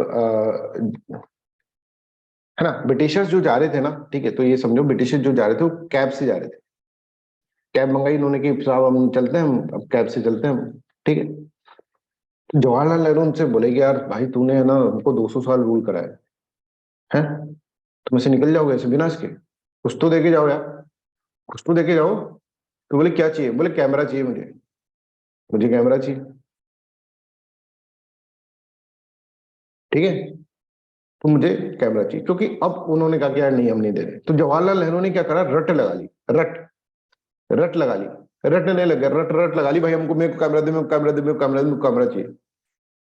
कैब खड़ी है सामने, ब्रिटिशर से रट लगाया, कैमरा दो कैमरा दो कैमरा दो। उसने बोला यार कैब खड़ी है, वो कैब वाला चल जाएगा और दूसरी कैंसिल कर देगा, कैब वाला वापस करानी पड़ेगी, ओला में 15 रुपए कट जाएंगे मेरे। बोले नहीं मेरे को कैब चाहिए, रट लगाने, रट से याद रखोगे बच्चों, रेट, कैमरा मांग रहे हैं है ना जवाहरलाल नेहरू, ठीक है। तो कैमरे से याद करोगे बाई कैमरलिज्म, बाई कैमरलिज्म, है ना। ब्रिटिशर्स से याद करो, ब्रिटिशर्स जा रहे हैं इसलिए कैब मंगाई, कैब से याद करोगे कैबिनेट सिस्टम, ठीक है। तो ब्रिटिशर ने बोला भाई इसको इसको कैमरा दे, भाई इसको कैमरा दे, ये रट लगाया बेटा, उधर कैब कैंसिल, इसको कैमरा। इतने में फिर हम पीछे और भी आ गए, ऐसे थोड़ी ना जानते, सारे लोग आ गए, इतने सारे लोग आ गए। तो उन्होंने सोचा अब इनका क्या करें, तो उनको उन्होंने सोचा कि यार सबसे सस्ता क्या आता है, और सबसे सस्ता और सबसे मतलब जिससे इन सबका पेट भर जाए, बोले पार्ले जी का बिस्किट, पार्ले जी का बिस्किट, है ना, याद करोगे याद हो जाएगा, राइट। सबसे सस्ता क्या होता है, पार्ले जी का बिस्किट। पार्ले जी का बिस्कुट है, तो उन्होंने कहा कि चलो पार्ले जी का बिस्कुट खरीद लेते हैं भाई, निकले इधर से। तो पार से याद कर लोगे, पार्ले जी से याद कर लोगे पार्लियामेंट्री गवर्नमेंट और पार्लियामेंट्री प्रिविलेजेस, ठीक है, दो चीज, पार्लियामेंट्री गवर्नमेंट और पार्लियामेंट्री प्रिविलेजेस। तो अब ये क्या है कि उन्होंने उनके पास इन्होंने बहुत सारे बिस्कुट लगे पर लोग तो बहुत सारे, तो उन्होंने सोचा कि भाई अब सबको एक रूल से दिया जाएगा, रूल से, रूल ऑफ लॉ, है ना, कि सबको है ना एक एक बिस्किट दिया जाएगा, single single biscuit, single citizenship, समझ में आ रहा है। रूल से, प्रोसीजर मतलब लेजिस्लेटिव प्रोसीजर, समझ में आ गया, ऐसे आपको याद रखना, राइट। तो अब यहाँ पर देखो, अब तुम देखो एक बार याद करने से सब चीजें याद हो जाएंगी ना, ये बहुत हार्ड सा टिपिकल सी चीजें होती है, ठीक है। तो यहाँ पर देखो कि कैब आई, कैब आके जवाहरलाल नेहरू पीछे बढ़ गए, ये इमेज याद कर लो, ये भाई मेरे को तो कैनन का कैमरा चाहिए, बोले क्या करेगा कैमरे का, नहीं रट लगा ली भाई मैं, जी जी जी जी बस जी, तो करोगेटिव रेट्स। तो उसने बोला भाई इसको कैमरा दे, कैमरा दिया, तो इतने में लोग आ गए। अपने तो भारत में ऐसा होता है ना, अगर आप देखो यहाँ पर कहीं खड़े हो, ठीक है, आपने किसी ट्रैफिक लाइट पर रुके, आपने देखा कि यार चलो उसको दे देते हैं, इतने में सारे के सारे आपके कार के आगे खड़े हो जाएंगे, कुछ सीट के ऊपर छत के ऊपर चढ़ेंगे, हमको भी दो हमको भी दो। तो ऐसे लोग आ गए हमारे यहाँ पे, तो हमने कहा पार्ले, तो उन्होंने सोचा आप क्या करें, भाई देखो पार्ले जी का बिस्कुट सबसे सस्ता आता है, पर पार्ले जी को सब पैकेट छीनने लगे। तो उन्होंने बोला सुनो, ब्रिटिशर्स ने बोला भाई रूल से दिया जाएगा, एक प्रोसीजर होगा उससे दिया जाएगा। क्या प्रोसीजर, सिंगल सिंगल बिस्कुट सबको बांटा जाएगा। पार्ले जी से पार्लियामेंट प्रिविलेजेस याद कर लिए और पार्लियामेंट गवर्नमेंट याद कर ली, रूल से याद कर लिया रूल ऑफ लॉ, और प्रोसीजर से याद कर लिया लेजिस्लेटिव प्रोसीजर, और सिंगल सिंगल दिया जा रहा है तो सिंगल सिटीजनशिप। तो ये सब चीजें जो हमने ली है वो कहाँ लिए, ब्रिटिशर्स से लिए, बहुत सारी चीजें ली हैं, इसलिए इस तरह से अपने एक स्टोरी। आप आंख बंद करके एक मिनट के लिए स्टोरी रिवाइंड कर लो, जल्दी से करो, जल्दी से कर लो, सब आंख बंद करके करना है ना। जिसमें ये इमेज दिख रही कैब आई, ठीक है, जवाहरलाल नेहरू की इमेज दिखी, ठीक है, रट रहे हैं कि साहब हमको दे दो दे दो दे दो, तो उन्होंने कहा कि ठीक है दे दो, इसको कैमरा दे दिया। फिर कैमरे देने के बाद आगे चले तो लोगों ने बोला कि और चाहिए हमको, तो पार्ले का बिस्कुट खरीदे बहुत सारे, सारे एक साथ टूट पड़े, तो रूल ऑफ प्रोसीजर्स होने चाहिए, ठीक है, उसके अंदर फिर से तो ये सब याद कर लो, आंख बंद करके करोगे एक बार में याद हो जाएगा। क्या क्या याद करा? कैबिनेट सिस्टम, कैब से, बाइकैमरलिज्म कैमरे से, प्रेरोगेटिव रट लगान से रिट्स, ठीक है, parliamentary government, parliamentary privileges, rule of law, single citizenship और लेजिस्लेटिव प्रोसीजर्स। सिंपल। तो ब्रिटिश से अपन ने कैब, क्योंकि ब्रिटिश को जाना था इसलिए कैब से याद करा है ना। उस तरह से देखो पूरा साइंटिफिक बनाया, ऐसे नहीं कि रैंडमली उठा लिया कहीं से, ठीक है, ब्रिटिशर्स को जाना था तो कैब मंगाई, कैब से फिर ये सारी कहानी आ गई याद। ठीक है, अब दूसरा अमेरिका। अमेरिका को तो सर नाम सुनते हमको लगता है बहुत ही पापी देश होगा कोई, है ना, ऐसा ही था। तो अमेरिका जो था ना, उसने क्या करा कि हमने क्या करा, हमारे प्रेसिडेंट और जुडिशरी के बीच में लड़ाई हो गई, ऐसे याद करो। अब लड़ाई के अंदर अमेरिका वाला आएगा, अमेरिका ऐसे बोलेगा कि भाई लड़ाई हो गई, बोले हाँ जुडिशरी लड़ाई हो गई और प्रेसिडेंट के बीच में लड़ाई। तो जुडिशरी को जो है ना, एक काम करो, जुडिशरी को सपोर्ट कर दो तुम पहले, है ना, ओके। और वो तो दोनों साइड ही बोलता है, अमेरिका बोलेगा जुडिशरी को सपोर्ट करो, तो जुडिशरी को हमने सपोर्ट कर दिया कि भाई जुडिशरी को हम क्या कर देंगे, जुडिशरी को हम पावर दे देते हैं, है ना? ऐसे याद करना, प्रेसिडेंट और जुडिशरी, प्रेसिडेंट और जुडिशरी से जुडिशरी को एक पावर दे देंगे, सबसे पहली पावर दे दी कि भाई तुमको इंडिपेंडेंस है, तुम्हारे पास इंडिपेंडेंस ऑफ जुडिशरी, दिक्कत ही नहीं, इंडिपेंडेंस है तुम्हारे पास। दूसरा, तुम रिव्यू भी कर सकते हो, जुडिशियल तुमको पावर दे रहे हैं, जुडिशियल रिव्यू भी कर सकते हो, रिव्यू भी कर सकते हो।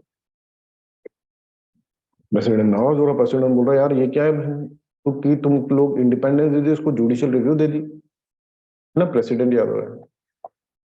तो इसको बोला कि ठीक है यार चल तेरे को भी हम कुछ दे दें। ये दोनों साइड करता है, उधर देखा तो इराक के साइड कर दिया, इराक को कुवैत की साइड हो गया, इराक और कुवैत में लड़ाई करा दी, इराक और ईरान में लड़ाई, यही काम है उसका, है ना।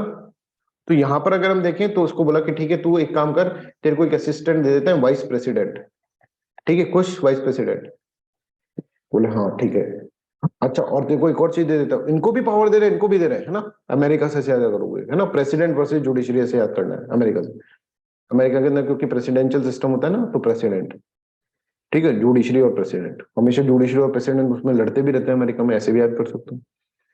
तो इसको बोला कि तेरे को वाइस प्रेसिडेंट दे देता है, ठीक है, वाइस प्रेसिडेंट, इधर इसको वाइस प्रेसिडेंट दिया, जुडिशरी चिल्लाने लगे, जुडिशरी बोला कि ठीक है तू है ना प्रेसिडेंट को इम्पीच कर सकता है, इम्पीचमेंट ऑफ प्रेसिडेंट कर नहीं सकता, वैसे हम याद करने कर रहे हैं, इम्पीचमेंट ऑफ प्रेसिडेंट। अब इसको प्रेसिडेंट बहुत खराब हो लगा, यार तू एक तरफ तो मेरे साथ बोलता है और दूसरी तरफ उनको क्या कर रहा है, उनको मेरा इम्पीचमेंट का तरीका बता दिया। बोले तो ठीक है तेरे को बता देता हूँ, removal of supreme court and high court जजेस। समझ में आ रहा है,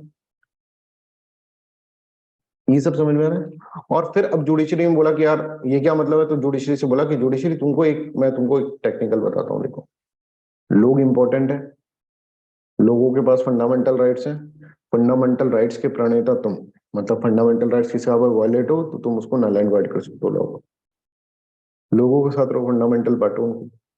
तो इस तरह से इस चीजें सॉर्ट आउट हुई। तो आप मतलब जुडिशरी और प्रेसिडेंट के बीच में लड़ाई, जुडिशरी से कहा कि तुमको इंडिपेंडेंस दे देते हैं, जुडिशियल रिव्यू दे देते हैं, वो प्रेसिडेंट वहां पे रोने लग जाएगा, प्रेसिडेंट बोले चल तुमको वाइस प्रेसिडेंट दे देते हैं, और वहां वाइस प्रेसिडेंट दिया, उधर उधर इम्पीचमेंट करवा दिया प्रेसिडेंट का, इम्पीचमेंट करा दिया, तो उसने बोला हमको भी चाहिए, तो चल रिमूवल ऑफ सुप्रीम कोर्ट और हाई कोर्ट जजेस करवा दिए इधर, फिर उसको fundamental right.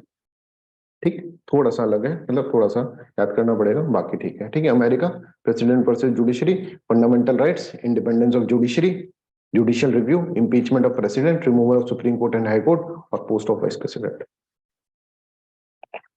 Any doubt you can ask. ठीक है, तो यहां पर इसका ये काम हो गया,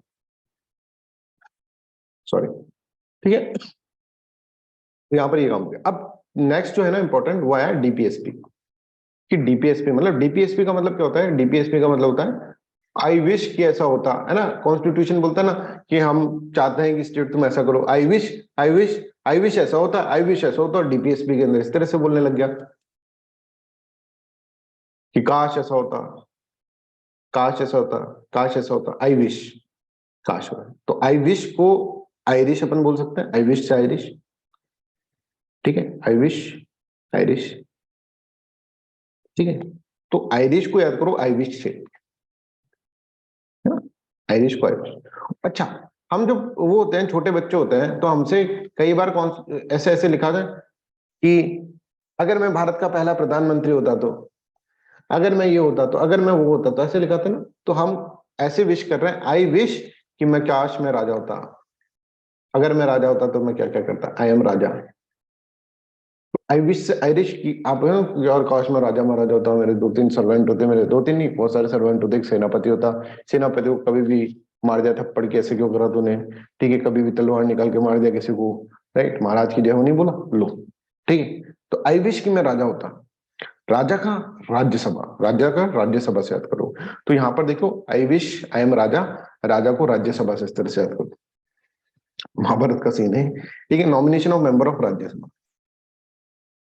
ठीक है, इतना याद हो गया राज्यसभा कौन, ठीक है। और I hope this is clear to everyone, यहाँ तक है। और एक है कि भाई प्रेसिडेंट जो होता है सबसे बड़ा है कि आई विश मैं प्रेसिडेंट होता, अगर मैं भारत का प्रेसिडेंट होता तो क्या करता, तो method of election of president भी है इसके अंदर। भारत का सबसे बड़ा राजा कौन है, प्रेसिडेंट ही है ना, मॉडर्न टाइम के अगर देखें तो, ठीक है, सेरिमोनियल हेड ही बोलो पर सबसे बड़ा तो वही है, हेड ऑफ स्टेट, ठीक है। तो method of election of president, ये सब हमने लिया आयरिश कॉन्स्टिट्यूशन। आयरिश कॉन्स्टिट्यूशन से कैसे याद करो, डीपीएसपी के अंदर I wish I wish I wish, तो आयरिश, तो एक डीपीएसपी हो गया। काश मैं राजा होता, आई विश कि मैं राजा होता, तो राजा का क्या हो गया, राजा का राज्यसभा का नॉमिनेशन हो गया। राजा जो है अपना क्या है, प्रेसिडेंट, तो method of election of president, ठीक है। I hope this is clear to everyone, यहाँ तक क्लियर है। अब ऑस्ट्रेलिया से हमें क्या याद कर, ऑस्ट्रेलियन कॉन्स्टिट्यूशन से क्या लिया, ठीक है। ऑस्ट्रेलियन कॉन्स्टिट्यूशन से हमें ऑस्ट्रेलिया सुनते ही सर कंगारू याद आता है ना, कंगारू याद आता है, फिर कंगारू था, ठीक है, कंगारू, राइट, कंगारू भाग रहा है देखो मैंने वही चीज याद करी, जैसे ऑस्ट्रेलिया से क्या याद आएगा तुम्हें, सबको कंगारू याद आ जाएगा ऑस्ट्रेलिया से, है ना, कि ऑस्ट्रेलिया के अंदर कंगारू मिलते हैं, कंगारू ऐसे कूदते कूदते कूदते, देखो इनके दो दो हाथ जो होते हैं ना आगे के, वो तो छोटे होते हैं और पीछे की टांगे बड़ी होती है, इसलिए कूद सकते हैं आराम से, ठीक है। तो कूद सकते हैं, अगर आप आपके भी हाथ ऐसे कर दो और टांगे ऐसे कर दो तो शायद कूद दो, और पीछे पूंछ भी लगा दो तो कूदने लग जाओगे। तो ऑस्ट्रेलियन कॉन्स्टिट्यूशन से अपन को क्या याद आएगा, ये अब ये कूद कूद के जा रहे थे, कूद कूद के जा रहे थे तो ज्यादा कूदी कूदी मार रहे थे, तो यहाँ पर आप क्या करेंगे, यहाँ पर एक क्या हो जाएगा, तार आ जाएगा, ठीक है ना, कूद कूद के मतलब अब यह है कि इनके अंदर क्या था कि freedom of trade, freedom of trade कैसे कि कूद कूद के ट्रेड कर रहे हैं, एक स्टेट से दूसरी स्टेट के अंदर ट्रेड कर रहे हैं, तो फ्रीडम है इनके पास, ट्रेड है, पर तार आ जाएगा, तार आके उलझ के मर जाएंगे, करंट लग गया तार के अंदर क्योंकि करंट था।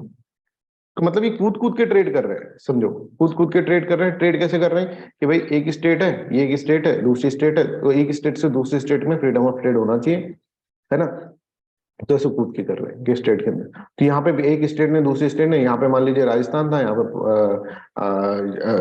पंजाब मान लो, ठीक है। तो यहाँ पर जो थे इसके अंदर बीच में क्या कर दिया, बीच में एक तरह से यहाँ पे एक बाउंड्री क्रिएट कर दी। बाउंड्री क्रिएट करने का मतलब क्या है, बीच में एक तार लगा दिया, तार में करंट था, इसको पता नहीं तो कूदा, करंट के अंदर फंस के मर गया, ठीक है। तो फ्रीडम ऑफ ट्रेड समझ में आ गया, freedom of trade, commerce and intercourse. Current से कनकरंट, कनकरंट लिस्ट, ठीक है। अब ये हो गया, तो भाई अब भाई कंगारू मर गया हमारा, बहुत पवित्र आदमी था भाई, बहुत अच्छा आदमी था, बहुत अच्छा आदमी था, सबकी हेल्प करता था। सारे कंगारू क्या करेंगे, एक मीटिंग करेंगे, शोक सभा, ज्वाइंट सिटिंग होगी, joint sitting, joint sitting, Australian constitution से ज्वाइंट सिटिंग, ठीक है, ऐसे याद करना चाहिए, ठीक है। तो आप यहाँ पर इस तरह से देख सकते, आई होप दिस इज क्लियर, है ना। तो ऑस्ट्रेलियन कॉन्स्टिट्यूशन से हमने क्या लिया, कंगारू याद आया, ऑस्ट्रेलिया से कंगारू याद आ गया, कंगारू कूद कूद के ट्रेड कर रहा है, ठीक है, ज्यादा ही कूदी मार रहा था, एक बार अलझ के मर गया, ठीक है, करंट लग के मर गया, तो मतलब कनकरंट, फिर शोक सभा होगी तो joint sitting of the parliament, ये देखो so simple, concurrent list, freedom of trade, commerce and intercourse, joint sitting of the two houses of parliament, ठीक है।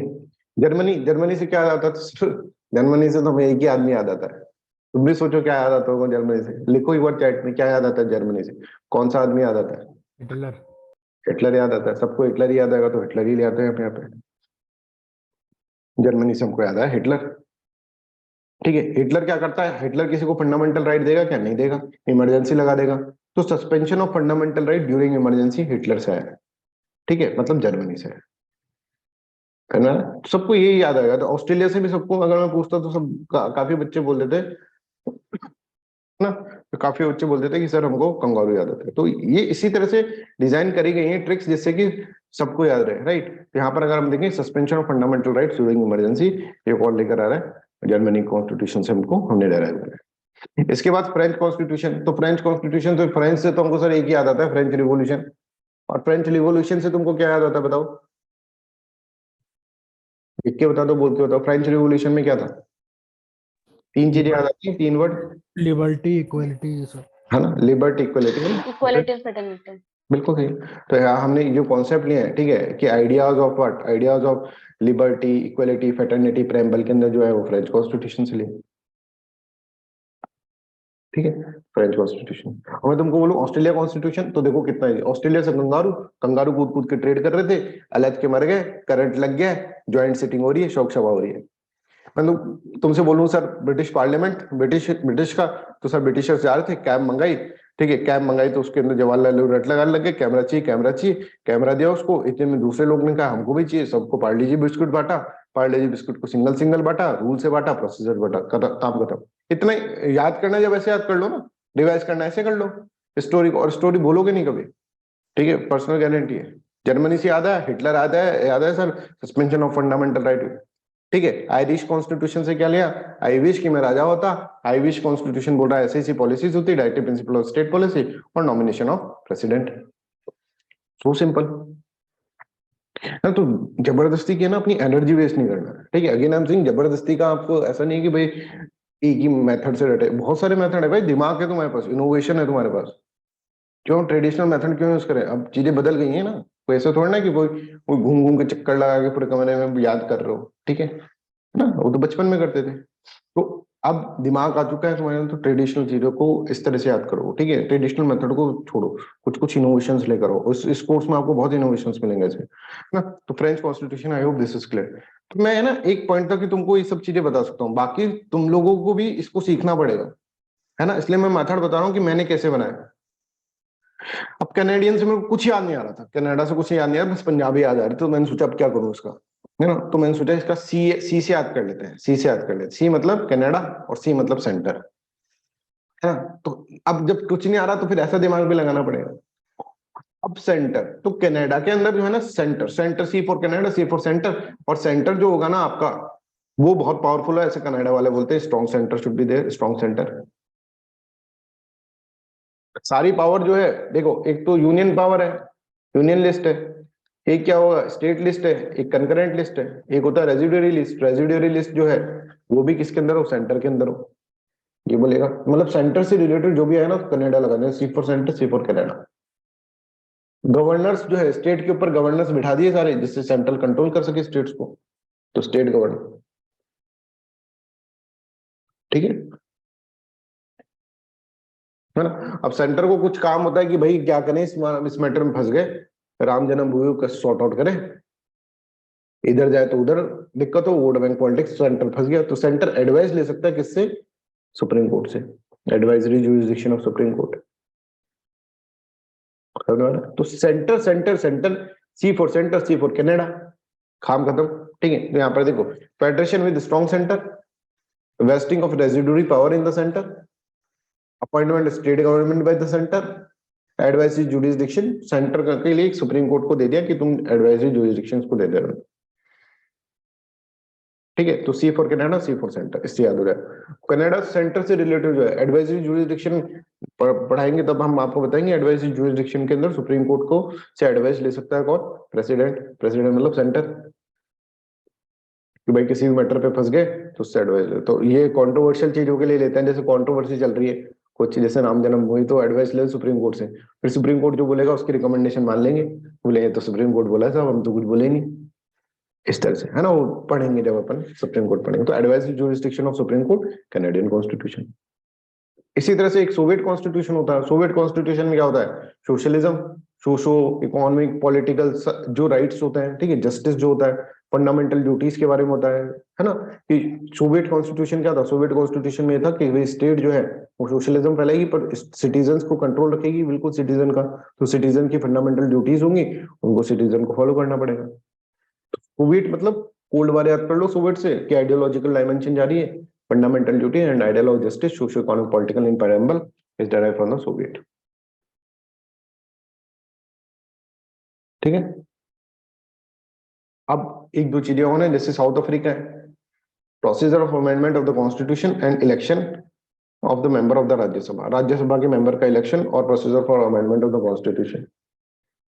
अब देखो कैसे याद करोगे, साउथ अफ्रीका है सर, साउथ अफ्रीका, अफ्रीका से तुमको गरीबी याद आती है, तो अफ्रीका के अंदर वापस से अमीरी लानी है, ठीक है, तो वहां पे जो चल रहा है उसको बदलना पड़ेगा, तो अमेंडमेंट चाहिए होगा, अमेंडमेंट ऑफ द कॉन्स्टिट्यूशन।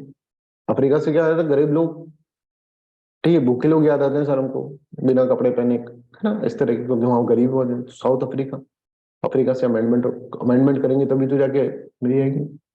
और एक ये याद कर लेना किसी तरह से, election of member of Rajya Sabha, ठीक है, वहां पे नॉमिनेशन है, याद करो काश में राजा होता, यहाँ पे इलेक्शन राज्यसभा, साउथ अफ्रीका के, ठीक है। तो इस तरह से आप चीजें याद कर लें, और भी चीजें हैं, ठीक है, और भी डायमेंशन है, एक बार पॉलिटी की बुक के अंदर देख लेना, सारे सारे कवर हो जाएंगे, वैसे तो सारे सारे कवर कर दिए, पर पॉलिटी की बुक के अंदर टेबल बनाकर दे रखा है, ठीक है, लक्ष्मीकांत की बुक के अंदर, उसको देख लेना, तो आपको टेंशन नहीं करने की जरूरत है, सब याद होगा, ठीक है।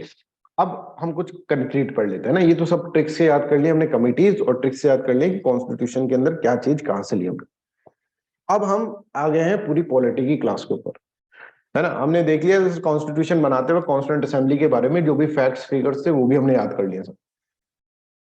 अब जो चलना है ना, अब हमको चलना है कोर पॉलिटिक्स के अंदर, पॉलिटी के अंदर, और कोर पॉलिटी के अंदर मैंने आपको बताया था फर्स्ट क्लास याद करो, ठीक है, फर्स्ट क्लास याद करो, मैंने आपको ऐसे बोला था कि देयर, शुभ भारती ने क्वेश्चन भी पूछा था कि there are two aspect of the constitution, एक है फिलोसॉफिकल एस्पेक्ट और एक है अपना गवर्नमेंटल एस्पेक्ट, ठीक है। और फिलोसॉफिकल एस्पेक्ट मैंने कहा था सबसे पहले समझो तुम, उसके अंदर क्या आता है, इसके अंदर आता है प्रियम्बल, सबसे पहले प्रियम्बल। दूसरे पॉइंट पे क्या आता है इसके अंदर, फंडामेंटल राइट्स। तीसरे पॉइंट पे आता है डीपीएसपी, और चौथे पॉइंट पे जो आता है दैट इज फंडामेंटल ड्यूटीज, ये बाद में कॉन्स्टिट्यूशनल अमेंडमेंट से करा, 42nd कॉन्स्टिट्यूशनल अमेंडमेंट, ठीक है। तो ये जो चीज है ये अपन इसके अंदर पढ़ेंगे, ठीक है। तो हम सबसे पहले प्रेमल पढ़ेंगे, फिर हम डीपीएसपी पढ़ेंगे, फिर फंडामेंटल राइट्स पढ़ेंगे, फिर फंडामेंटल ड्यूटीज पढ़ लेंगे, या फिर फंडामेंटल ड्यूटीज पहले पढ़ लेंगे फिर फंडामेंटल राइट्स पढ़ लेंगे। ये जो होगा ये आपका मेजर पोर्शन जो है फिलोसफिकल, मतलब जो सबसे टिपिकल और जिसमें सबसे ज्यादा ऐसे क्वेश्चंस आते हैं, सबसे टिपिकल नहीं, सबसे इंटरेस्टिंग मान लो उसको, टिपिकल मत बोल, इंटरेस्टिंग बोल, और जिसमें से सबसे ज्यादा क्वेश्चंस ऐसे आ सकते हैं जिसमें तुम फंस जाओगे, जो कहीं ना लक्ष्मीकांत में दे रखा है, ना डीडी बासु में दे रखा है, ना XYZ किसी भी बुक में नहीं दे रखा, और लेक्चर्स में भी कम ही पढ़ाता है उसको, क्योंकि बुक में नहीं दे रखा तो लेक्चर्स में भी नहीं आता। वो चीजें है ना इसके अंदर अपन पढ़ेंगे। ये जो चार चीजें अगर तुम्हारी कंप्लीट हो गई ना, तो मतलब समझो, मैं आपको सीरियसली बोल रहा हूँ, 40% तुम्हारा सिलेबस पॉलिटी का कंप्लीट हो गया, क्योंकि आगे सिर्फ कहानी है, आगे तो तुम खुद भी पढ़ सकते हो, पढ़ाएंगे पूरा पढ़ाएंगे, नॉट वरी कि सर कहीं खुद, है ना, तो पूरा कहानी है आगे, कहानी में कोई दम नहीं होता है, समझ में, कहानी सुनी और याद हो गई, ये है असली माल, जो मैटर होता है ना, कोर जो होता है वो ये है, ये कहीं नहीं मिलेगा तुमको, बुक किताबों में कहीं नहीं मिलेगा, कहानी तो कहीं मिल जाएगी। तो ये चीज हम पढ़ेंगे फिलोसफिकल एस्पेक्ट, और आज ही स्टार्ट करेंगे, ठीक है। तो just take a break off, क्योंकि इंपॉर्टेंट चीज स्टार्ट करना है, प्रेम्बल स्टार्ट कर रहे हैं, 5 मिनट्स का एक ब्रेक ले लो, 5 मिनट्स थोड़ी सी खड़े हो जाओ, एक्सरसाइज कर लो, 5 मिनट तक बॉडी खोल लो, क्योंकि कुछ इंपॉर्टेंट पढ़ने वाले हैं, ठीक है। Just take a break off 5 minutes, अभी हम आधे घंटा और पढ़ेंगे ना, हाफ आवर और पढ़ेंगे क्लास के अंदर, और फिर अब क्लास अपन एंड करेंगे, ठीक, क्योंकि आज अपन ने याद करने में थोड़ा समय अपन को लग गया ना, कोई ओवरलोडिंग नहीं हुई ना आज, ओवरलोडिंग तो ही नहीं, आज तो मस्ती मस्ती करिए, तो मस्ती मस्ती थोड़ी ना करनी, अपन को पढ़ना भी है, तो क्योंकि आज हमने ये ट्रिक्स विक्स याद करी है, इसमें थोड़ी मस्ती हो गई, तो अब थोड़ा सा कंक्रीट भी हमको पढ़ना पड़ेगा ना।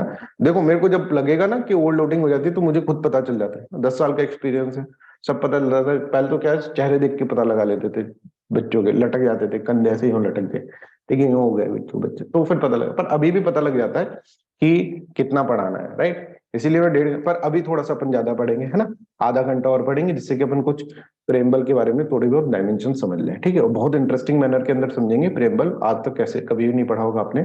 Just give me break off 5 minutes, 5 minutes का ब्रेक लें, थोड़ा सा रिलैक्स कर लें बॉडी को, उसके बाद अपन पढ़ेंगे, ठीक है।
Yes, hello everyone. तो let's start with the preamble.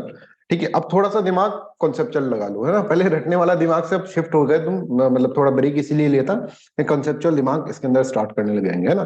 तो सबसे पहले हमको ये देखना है कि कॉन्स्टिट्यूशन ऑफ इंडिया, इसको वर्ड बाय वर्ड आपको याद रखना है, ये तो आपका काम है। ठीक है, घर पे बैठ के इसको 5-10 बार रट लेना। ठीक है, मैं थोड़ा थोड़ा इसके अंदर बता देता हूँ आपको, फिर अपन इसके अंदर मैं जो तुमको है ना एक एक वर्ड का पूरा पूरा डायमेंशन बताऊंगा, फिलोसॉफिकल डायमेंशन, जिसके अंदर से बहुत सारे क्वेश्चंस आते हैं, और ऐसे क्वेश्चंस होते हैं जो बच्चे कर नहीं पाते हैं। ठीक है, तो दिस इज इंपॉर्टेंट। तो हर हर एक चीज को इसके अंदर इस तरह से आपको करना होगा, राइट, याद करना होगा। तो सबसे पहले तो कॉन्स्टिट्यूशन का एक एक वर्ड याद करना बहुत जरूरी है। तो we the people of India, समझ में आ रहा है कि हम ये कॉन्स्टिट्यूशन की अथॉरिटी, ये सब कुछ मैं बताऊंगा डिटेल के अंदर, है ना। कि we the people of India का मतलब क्या है, कि हम सभी लोग मिलकर हम ही कर रहे हैं सब काम। कोई और नहीं आ रहा है, कि एलियन नहीं आ रहा है कोई बाहर से, या कोई बाहर से कोई स्टेट गवर्नमेंट या हमारे रिप्रेजेंटेटिव नहीं, हम ही बोल रहे हैं we the people of India.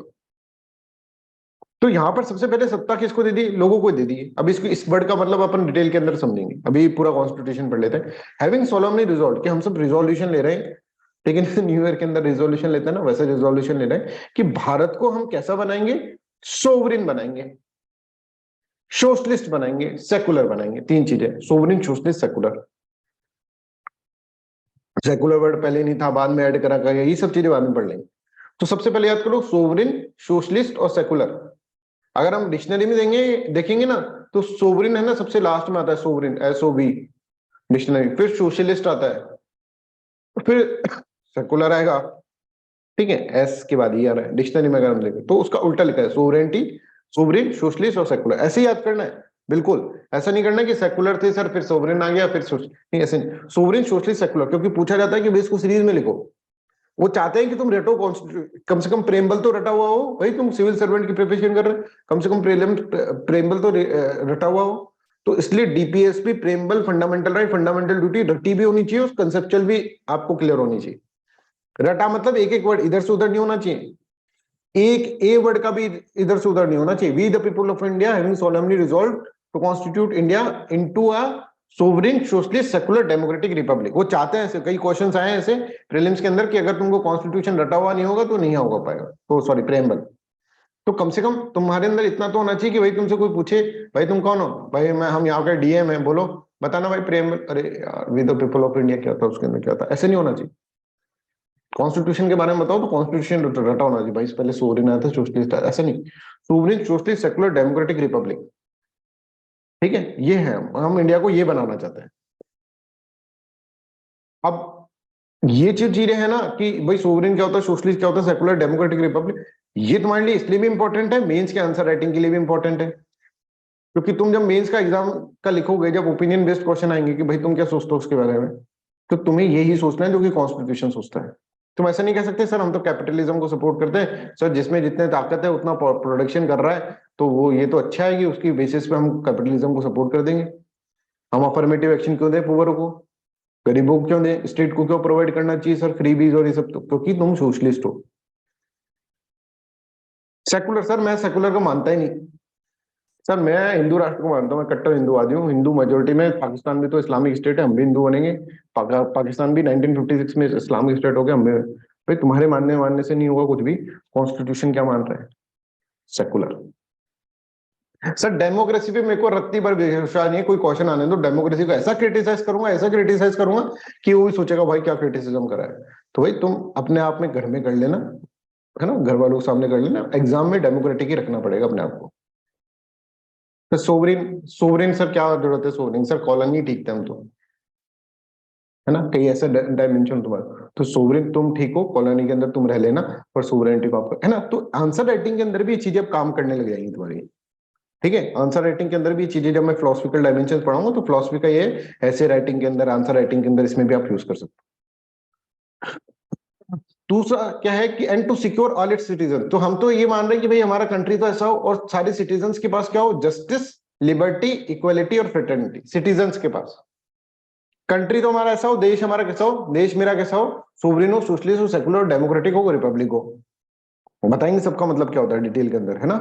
तो और ये बहुत इसलिए बहुत इंपॉर्टेंट है क्योंकि यूपीएससी, पूरा यूपीएससी के अंदर तुम अगर प्रेम्बल नहीं पढ़े तो तुम्हारे समझ के देख लो कि कम से कम तुम्हारे 50 से 60 मार्क्स कट गए, ऐसे समझ लो, एक प्रेम्बल से।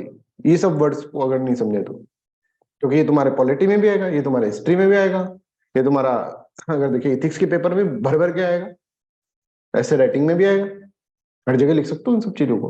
और मोस्ट ऑथेंटिक भाई साहब, भारत के अंदर बैठ के प्रेमबल को सपोर्ट करने में कोई दिक्कत नहीं है, पाकिस्तान में बैठकर दिक्कत हो सकती है और बहुत अच्छा इंपैक्ट पड़ेगा, है ना। जस्टिस कैसा होना चाहिए? Social, economic and political justice होना चाहिए। क्या होता है सोशल, इकोनॉमिक, पॉलिटिकल, तीनों जस्टिस क्या होते हैं हम बताएंगे। लिबर्टी क्या होना चाहिए? Liberty of thought, expression, belief, faith and worship. ऐसा कैसे? Liberty of thought, expression, belief, faith and worship, ऐसा कैसे याद करना है? ऐसा नहीं लिबर्टी ऑफ एक्सप्रेशन, बिलीव, ऐसे नहीं करना। मैं बता रहा हूँ किस तरह से याद करना है इसको, एक एक वर्ड याद करना है। पूछ लेंगे पहले क्या आया था, उनको ये है कि भाई रटा होना चाहिए, तो प्रेमबल रटा होना चाहिए, यूपीएससी को डीपीएसपी रटी होनी चाहिए, फंडामेंटल ड्यूटी रटी होनी चाहिए, उसमें से फैक्चुअल क्वेश्चन ही आते हैं। आप देखो डीपीएसपी के अंदर हमेशा एक फैक्चुअल क्वेश्चन आता है, हमेशा, हर प्रीलिम्स के अंदर उठाकर देख लो, एक या दो फैक्चुअल क्वेश्चन आएंगे, और वो जब तक तुमको डीपीएसपी रटी हुई नहीं होगी ना, तब तक नहीं हो पाएगा। पहले प्रेमबल में से हमेशा एक फैक्चुअल क्वेश्चन आता था, आप सबने सोचा कि प्रेमबल तो रट गया, आप कंसेप्चुअल डालते हैं इसके अंदर, आप कंसेप्चुअल देखते हैं, तो कंसेप्चुअल क्वेश्चन में बच्चे फेल। पर मैं यहाँ पे पूरा कॉन्सेप्ट होगा। इक्वलिटी, इक्वलिटी कैसी? स्टेटस की and of opportunity and to promote among them all. Fraternity, fraternity मतलब भाईचारा। Assuring the dignity of individual, भाईचारे के अंदर ऐसे नहीं कि इंडिविजुअल की डिग्निटी, तब जब डिग्निटी ऑफ इंडिविजुअल, आप एक दूसरे से भाईचारा कब करेंगे? जब मान लीजिए ये हिंदू है, ये मुस्लिम है, एक दूसरे की डिग्निटी को रेस्पेक्ट कर रहे हैं। डिग्निटी ऑफ इंडिविजुअल, इंडिविजुअल की होती है डिग्निटी, और यूनिटी और इंटेग्रिटी किसकी होती है? नेशन की होती है। ठीक है, यूनिटी हमारी क्या यूनिटी होगी भाई? पूरा नेशन की यूनिटी होगी, नेशन की इंटेग्रिटी होगी, सॉरी। ये आपको इसके अंदर याद करना है, ये सब है ना, ये इसके अंदर, ये यहां तक अगर आप तुमको अच्छे से पता लगे ना कि हम इक्वलिटी का मतलब हम क्या समझ रहे हैं, लिबर्टी का मतलब हम समझते क्या है भाई, जस्टिस का मतलब होता क्या है हमारे कॉन्स्टिट्यूशन, क्योंकि इक्वलिटी मतलब एक तो अमेरिका में भी इक्वलिटी, एक भारत में भी इक्वलिटी है, लिबर्टी अमेरिका में भी है, भारत में भी है। भारत की लिबर्टी क्या है हमको ये समझना है, भारत का सेकुलरिज्म क्या है हमें समझना है। ठीक है, भारत का सोशलिज्म क्या है? एक तो सोशलिज्म यूएसएसआर में भी है, चाइना में भी है, एक हमारे अंदर भी है, तो हमारा सोशलिज्म क्या है हमें ये समझना है। हम कॉन्स्टिट्यूशन ऑफ इंडिया पढ़ रहे हैं, समझ में आ रहा है? इसमें से क्वेश्चन आएंगे। फ्रांस का भी सेकुलरिज्म है, एक हमारा भी secular, western notion of secular, Indian notion of secularism क्या है ये हमको समझना है।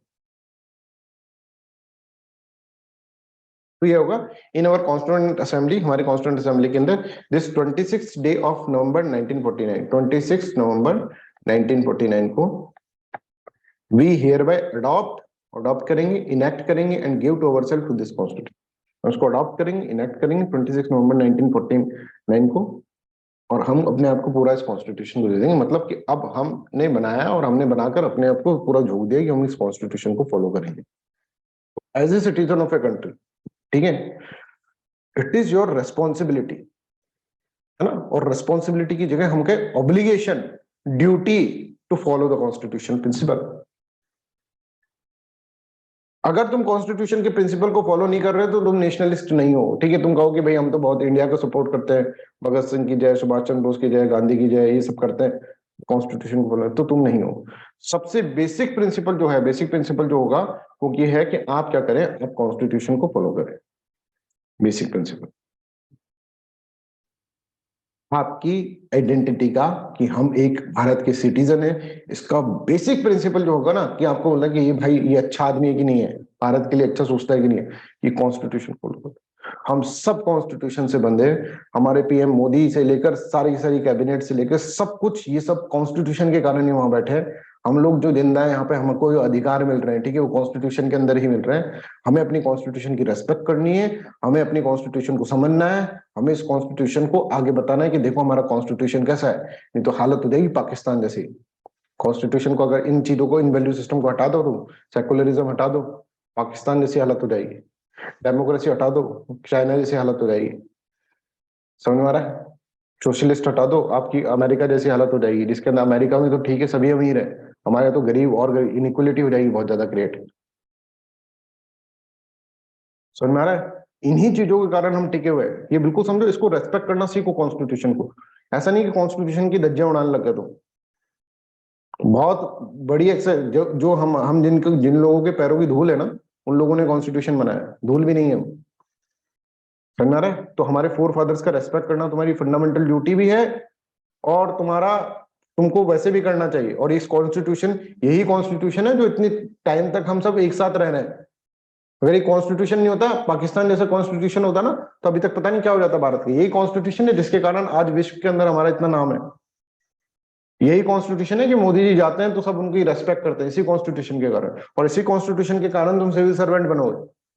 तो never ever in your life, ठीक है, एज ए सिटीजन, मतलब तुमको एक मतलब रिक्वेस्ट ही कर सकते हैं या फिर तुमको एक एडवाइस ही दे सकते हैं, अपने कॉन्स्टिट्यूशन को तो हमेशा समझो, उसके अंदर जो वैल्यू सिस्टम लिखा है उसको देखो, और कुछ चीजें गलत होती है तो उसके अंदर टाइम टू टाइम उसके अंदर रिवीजन हो जाता है। हमारी डेमोक्रेसी जो है that is very mature democracy. समझ में आ रहा है? हमारे इंस्टीट्यूशन है that is very very strong institution. तो कभी भी ऐसे मत करना, ऐसे डाउट मत करना अपने कॉन्स्टिट्यूशन के ऊपर। समझ में आ रहा है? मतलब ये हम इसलिए दिखा रहे हैं, कहीं तुम कभी कॉपी के अंदर लिख दो कॉन्स्टिट्यूशन के अंदर कि कॉन्स्टिट्यूशन को नंबर कट जाएंगे। मेरा तो वो यही काम है तुमको सिविल सर्वेंट बनाना, तो वो चीज ना करो, इसलिए तुमको इतना स्ट्रिक्टली हम बोल रहे हैं। अभी भी क्वेश्चन फंस जाता है कि बताओ राइट्स और ड्यूटीज के अंदर क्या डिफरेंस, क्या क्या लिखोगे इसके अंदर, तो कॉन्स्टिट्यूशन में देख लो भाई, राइट्स और ड्यूटीज कॉम्प्लीमेंट्री, लगा दो टिक, हो गया क्वेश्चन। ऐसे क्वेश्चन आएंगे जिसमें कॉन्स्टिट्यूशन के अंदर फंसाएंगे तो। I hope this is clear. तो अब हम एक एक करके चीजों को पढ़ेंगे। हम सबसे पहले समझेंगे कि देखो, सबका एक तरीका है कैसे समझने का। सबसे पहले इक्वलिटी समझेंगे, फिर लिबर्टी समझेंगे, फिर जस्टिस समझेंगे, फिर फ्रेटर्निटी समझेंगे, फिर हम समझेंगे कि ये सोवरेन क्या होता है, सोशलिस्ट क्या होता है, सेकुलर क्या होता है, डेमोक्रेटिक क्या होता है, रिपब्लिक क्या होता है। ये चीज हम समझेंगे डिटेल के अंदर। और इट विल टेक ऑलमोस्ट, आज का क्लास तो, आज शाम का क्लास भी जाएगा और कल सुबह का क्लास भी जाएगा, और हो सकता है शाम का क्लास भी चल जाए, क्योंकि फिलोसफी है, आइडियोलॉजी है जो आपको इसके अंदर समझना है। तो जो बच्चे सोच रहे थे सर फिलोसफी क्या है, फिलोसफी का मतलब क्या है, इसका मतलब क्या है, अभी तुम्हें पता चल जाएगा कि ये सब चीजें क्या है, right. I hope this is clear to everyone. तो लेट्स अंडरस्टैंड दिस वन कि अभी हम बहुत इंपॉर्टेंट चीज स्टार्ट कर रहे हैं। First of all we will understand what is equality. ठीक है, अब देखो इक्वालिटी जब भी हम बात करें कि व्हाट इज इक्वालिटी, तो इक्वालिटी का मतलब ये होगा कि साहब कोई डिस्क्रिमिनेशन ना हो समाज के अंदर, डिस्क्रिमिनेशन ना हो। जैसे कि भाई कास्ट डिस्क्रिमिनेशन, ठीक है, डेफिनेशन बनाए तो ये डेफिनेशन आप लिख सकते हो, है ना, कहीं पे भी डिस्क्रिमिनेशन ना हो। जैसे कास्ट डिस्क्रिमिनेशन होता है सर, इक्वालिटी का मतलब ये होता है, ठीक है। रिच एंड पुअर के बीच में डिस्क्रिमिनेशन हो रहा है, ठीक है। कोई अमीर आदमी है तो उसको ज्यादा दे रहे हैं, गरीब आदमी को कम दे रहे हैं, राइट। या फिर हम बात करें कि भाई सर कोई गरीब आदमी है तो उसको हम कुछ दे ही नहीं रहे तो और गरीब होता जा रहा है, ठीक है। ऐसा कोई डिस्क्रिमिनेशन सर, डिस्क्रिमिनेशन ना हो, ठीक है, डिस्क्रिमिनेशन ना हो, ऐसा कोई डिस्क्रिमिनेशन सर। अब सर डिस्क्रिमिनेशन तो बहुत सारे होते हैं। डिस्क्रिमिनेशन तो ये है कि अब reservation is also discrimination, reservation एक डिस्क्रिमिनेशन है, पर वो तो है हमारे पास। तो अगर जनरल कास्ट के लोगों से पूछा जाए रिजर्वेशन, तो बोले भाई घोर डिस्क्रिमिनेशन, इससे तगड़ा डिस्क्रिमिनेशन कभी देखा नहीं। पर उसके पीछे एक लॉजिक है। लॉजिक क्या है कि किसी को आपने हिस्टोरिकली बैकवर्ड रखा बहुत दिनों तक सोसाइटी के, तो अब हमारी सोसाइटी की रिस्पॉन्सिबिलिटी बनती है कि वो आ गया है, वो लॉजिक है। लॉजिक है, उस डिस्क्रिमिनेशन को हम एक्सेप्ट कर लेंगे, that is very logical discrimination. But अगर हम कहें कि भाई कोई आदमी है, ठीक है, जिसके सर पे ऐसे छोटे छोटे बाल हैं, और कोई लेडी है जिसके बड़े बाल हैं, ठीक है, तो इस लेडी के साथ तो हम क्या करेंगे, डिस्क्रिमिनेशन करेंगे, और इसको तो ज्यादा अपॉर्चुनिटीज देंगे, इसको कम अपॉर्चुनिटी करेंगे। जैसे जेंडर डिस्क्रिमिनेशन, जेंडर डिस्क्रिमिनेशन करना चाहिए। तो जेंडर डिस्क्रिमिनेशन का कोई लॉजिक बताओ मुझे कि भाई क्योंकि लड़की है तो उसको पढ़ाई नहीं करने देंगे हम। कोई लॉजिक है इसके पीछे, कोई रीजन है इसके पीछे, कोई रेशनैलिटी है? नहीं। समझ लो, तो ऐसे जो डिस्क्रिमिनेशन है जो कि इलॉजिकल है, इररेशनल है, अनरीजनेबल है, उसको हटाना है भाई। ऐसे डिस्क्रिमिनेशन है जो आदमी इंसान ने बनाया। ऐसे नहीं कि साहब एक तो डिस्क्रिमिनेशन हमको ये दिखता है सर एक आदमी है, ठीक है सर, एक डिस्क्रिमिनेशन मैं बताऊं आपको क्या है कि सर मैं तो पानी में नहीं तैर सकता, फिश तो तैर सकती है, मैं तो हवा में नहीं उड़ सकता, बर्ड तो उड़ सकती है। कोई पागल आदमी ऐसा भी बोल सकता है सर, ये भी डिस्क्रिमिनेशन है। हम कहेंगे हाँ भाई ये बात भी सही है, ये नेचुरल डिस्क्रिमिनेशन है, ये मैंने और आपने नहीं बनाया। तो हम किसकी बात करेंगे, कन्वेंशनल डिस्क्रिमिनेशन को हटाने की बात करेंगे। कन्वेंशनल डिस्क्रिमिनेशन कैसा डिस्क्रिमिनेशन है, कन्वेंशनल डिस्क्रिमिनेशन। और उसमें भी फिर कहने वाले बोल देंगे सर रिजर्वेशन को हटाओ, फिर कन्वेंशनल डिस्क्रिमिनेशन मैन मेड है, रिजर्वेशन कन्वेंशनल मतलब मैन मेड रिजर्वेशन, पर हम कहेंगे नहीं, उन्हीं डिस्क्रिमिनेशन को हटाएंगे जो कि इलॉजिकल है। रिजर्वेशन के अंदर लॉजिक है, तो उन्हीं डिस्क्रिमिनेशन को हटाएंगे जो कि इलॉजिकल है, जो अनरीजनेबल, जो इरेशनल है, उनको ही हटाएंगे। समझ आ रहा है? तो अब डेफिनेशन बना लें। देखो इक्वालिटी क्या समझ रहे हैं? It is the abolition of conventional discrimination. क्योंकि फिर तुम बोलते सर नेचर में भी नेचुरल डिस्क्रिमिनेशन को नहीं ले रहे, नेचर का तो नेचर क्या है भाई कि आप सारे सारे मेल्स को मार दो सर क्योंकि डिस्क्रिमिनेशन है, वीमेन ही रहेंगी बस, ऐसा नहीं हो सकता। ठीक है, तो वो तो नेचुरल डिस्क्रिमिनेशन है, वो तो उसको तो करना है। कन्वेंशनल डिस्क्रिमिनेशन को अबॉलिश करना है विच आर इलॉजिकल, जो कि इलॉजिकल है, unreasonable, irrational in its nature. समझ गए? ठीक है, तो हम कह रहे हैं कि भाई देखिए रिजर्वेशन जो है दैट इज लॉजिकल, उसके पीछे कोई लॉजिक है कि भाई शेड्यूल कास्ट जो है उसके अंदर अनटचेबिलिटी जैसी प्रैक्टिसेस हुई, उनको काम नहीं करने दिया, है ना, उनको कुछ एक पर्टिकुलर वर्क जो बहुत ही मीनियल वर्क था उसके अंदर ही रखा। इसके कारण क्या हुआ? इसके कारण ये पिछड़ गए तो इनको आगे हमको लेकर आना है, तो this is known as what? This is known as logic. ये लॉजिक यूज कर रहे हैं इसलिए। जेंडर डिस्क्रिमिनेशन था बहुत सारा, विमेन को पढ़ने नहीं दिया, ऐसे बोलते थे विमेन पढ़ लेगी तो भाई उसका पति की मौत हो जाएगी, ठीक है, ऐसे कॉन्सेप्ट थे पहले, स्टीरियोटाइप, स्ट्रॉन्ग बिलीफ सिस्टम।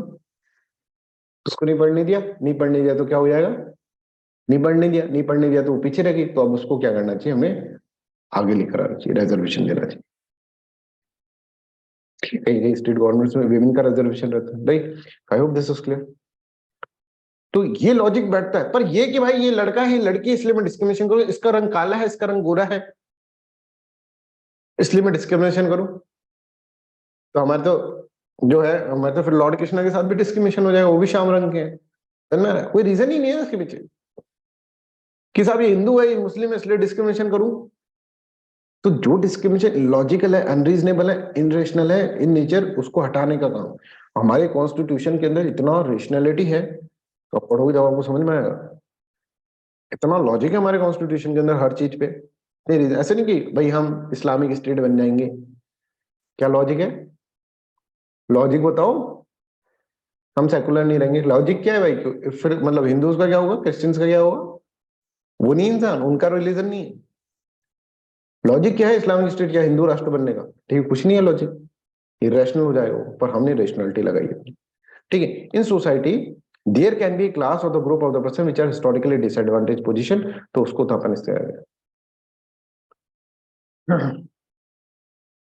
हाँ वो तो है ही, पर कॉन्स्टिट्यूशन में तो नहीं है ना, कॉन्स्टिट्यूशन में तो नहीं है, वो तो सोसाइटी का डायमेंशन है, वो सोसाइटल चेंज का डायमेंशन है ना, कॉन्स्टिट्यूशन में तो नहीं है।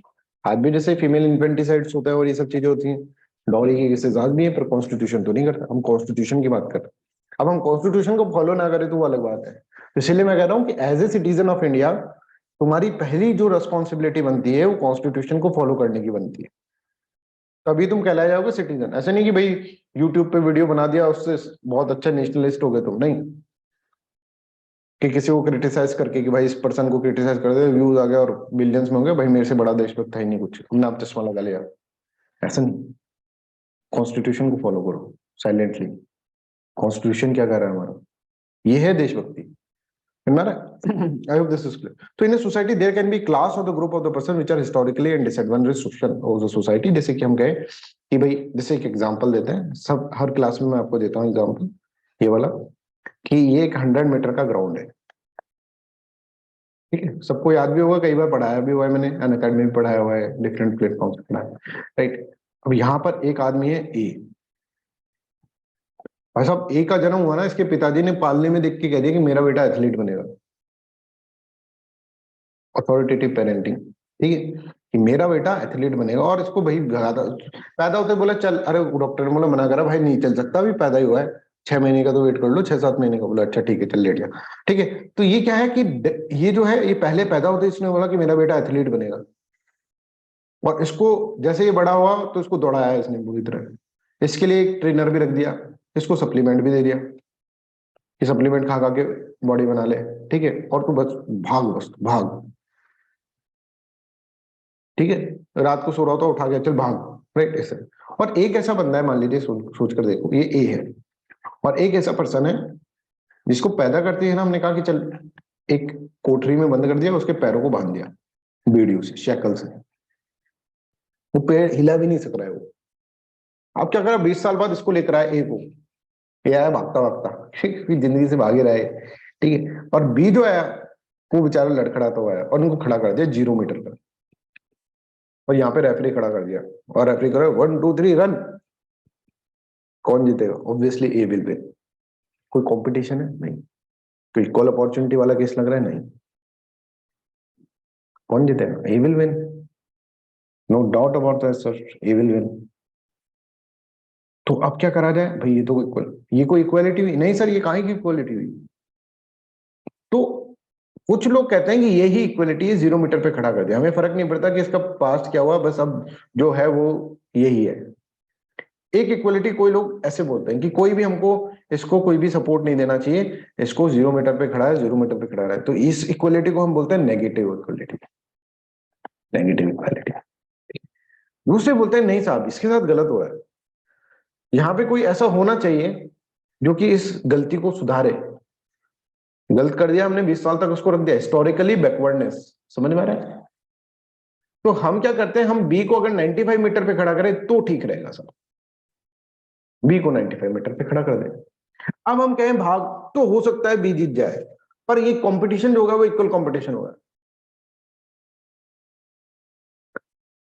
तो यहां पर जो हमने इसको क्या करा, अब ए क्या कहेगा, भाई ये तो डिस्क्रिमिनेशन है, ओ सर ये तो डिस्क्रिमिनेशन है, समझ में आ रहा है? हम ए को कहेंगे भाई डिस्क्रिमिनेशन तो है, but that has reason behind it, that is logic behind it, that is not illogical discrimination, that has reason behind it, that has rationality behind it. तो ए बोलेगा मैं ऐसा होने नहीं दूंगा, मैं होने नहीं दूंगा। तो यहां पर कोई ऐसी बॉडी होनी चाहिए that is known as state, that is a powerful body, that is more powerful than A, then only this kind of system can establish in the system. समझ में आ रहा है? तो I hope this is clear to everyone. और ये जो push दिया हमने, पुश दिया स्टेट के द्वारा, तो पुश दिया गया कि इसको 95 मीटर पे खड़ा कर दिया, this is known as what, this is known as affirmative action. Affirmative action, do remember this word, affirmative action. हमारे कॉन्स्टिट्यूशन में बहुत सारे ऐसे प्रोविजंस हैं जो अफर्मेटिव एक्शंस के अंदर काउंट होते हैं। यहाँ पे में हमें देखता है कि यहाँ पर इस तरह से जैसे शेड्यूल कास्ट के लोग हैं, उनके साथ हिस्टोरिकली बैकवर्डनेस हुआ, शेड्यूल ट्राइब के साथ क्या हुआ, वो जंगलों में रहे, वो आए नहीं, उन्होंने फ्रूट ऑफ डेवलपमेंट कराई नहीं, अपनी मर्जी से नहीं करा, पर फिर नहीं कराना, उसमें सोसाइटी का कोई डिस्क्रिमिनेशन नहीं है, पर वो जंगलों में रह गए, उनको बाहर निकाल कर लाए हम, उनको कुछ अफर्मेटिव एक्शन देना पड़ेगा, तो रिजर्वेशन इज देयर। क्या समझ रहे हैं हम ये समझ रहे हैं कि इक्वलिटी का मतलब ये वाली इक्वलिटी सही है सर, और इस एस्पेक्ट ऑफ इक्वलिटी को बोलते हैं positive. Positive aspect of equality, बस ये याद रखो, जो 95 मीटर पे खड़ा कर दिया वो positive aspect of equality. Negative aspect of equality, जब 0 मीटर पे खड़ा रखा उसको नेगेटिव एस्पेक्ट ऑफ इक्वलिटी बनने बोला। तो हमारे कॉन्स्टिट्यूशन में नेगेटिव एस्पेक्ट ऑफ इक्वलिटी नहीं है, we are supporting what, we are supporting positive aspect of equality. ठीक है, हम पॉजिटिव एस्पेक्ट ऑफ इक्वलिटी कर सकते हैं, सपोर्ट कर रहे हैं। तो अगर हम देखें तो इक्वलिटी जो है दो तरीके, पॉजिटिव और नेगेटिव इक्वलिटी। तो हमको हमेशा फोकस करना है कि we are focusing on positive equality. इसका मतलब क्या है, सभी को इक्वल अपॉर्चुनिटी दी जाए। इक्वल अपॉर्चुनिटी मतलब कि ए और बी को ऐसा 0 मीटर पे खड़ा कर देंगे तो इक्वल अपॉर्चुनिटी नहीं होगी। इक्वल अपॉर्चुनिटी कब होगी, जब बी को अफर्मेटिव एक्शन देके आगे खड़ा कर दें 95 मीटर पे। तो availability of opportunity so that each and every section of society can develop at its fullest, कि इस तरह की अपॉर्चुनिटी हो कि सारे section of society, whether it is rich or whether it is poor, develop कर सके अपने आप को फुलेस्ट। इसके अंदर हम उन पे एहसान नहीं कर रहे कि यार सर ये क्या बात हुई सर, इसको 95 मीटर पे खड़ा कर दिया कि सर अपने मध्य पे जीतना चाहिए। मध्य पे कहां से जीतेगा, तुमने हिस्टोरिकल बैकवर्डनेस कर रखे, सारे रिसोर्सेज कैप्चर कर रखे हैं, कहां से जीतेगा। इस तरह से आपको समझना है। तो पॉजिटिव इक्वलिटी का मतलब यह है कि it means availability of opportunity so that each and every section of society can develop at its fullest. ये है इक्वलिटी की डेफिनेशन। नेगेटिव इक्वलिटी क्या बोलता है, नेगेटिव इक्वलिटी तो ऐसे बोलता है कि भाई ना तुम ए को कुछ प्रिविलेज दो ना, अमीरों को जब देते हैं ना कुछ, जैसे अफर्मेटिव एक्शन दिया बी को, अगर ए को 95 मीटर पे खड़ा कर देंगे तो उसको होगा privilege, that is known as privilege. ठीक है, और एक क्या होता है अफर्मेटिव एक्शन, मतलब अगर यहाँ पर देखो ए और बी खड़े हैं, आपने कुछ अलग ही सिस्टम लगाया, स्टेट का दिमाग हो गया खराब, स्टेट ने बोला मैं कैपिटलिस्ट हूँ, मैं तो उसको सपोर्ट करूंगा जिसके पास रिसोर्सेज है, तो ए को यहाँ पर 95 मीटर पे खड़ा कर दिया, अल्लाह, बी ने बोला भाई पहले ही हार रहा था तो इसको 95 मीटर पे, तो ये चीज हो ना जो ए को दिया, ये हुआ प्रिविलेज, इसको अपन प्रिविलेज बोलेंगे, this is known as what, this is known as privilege.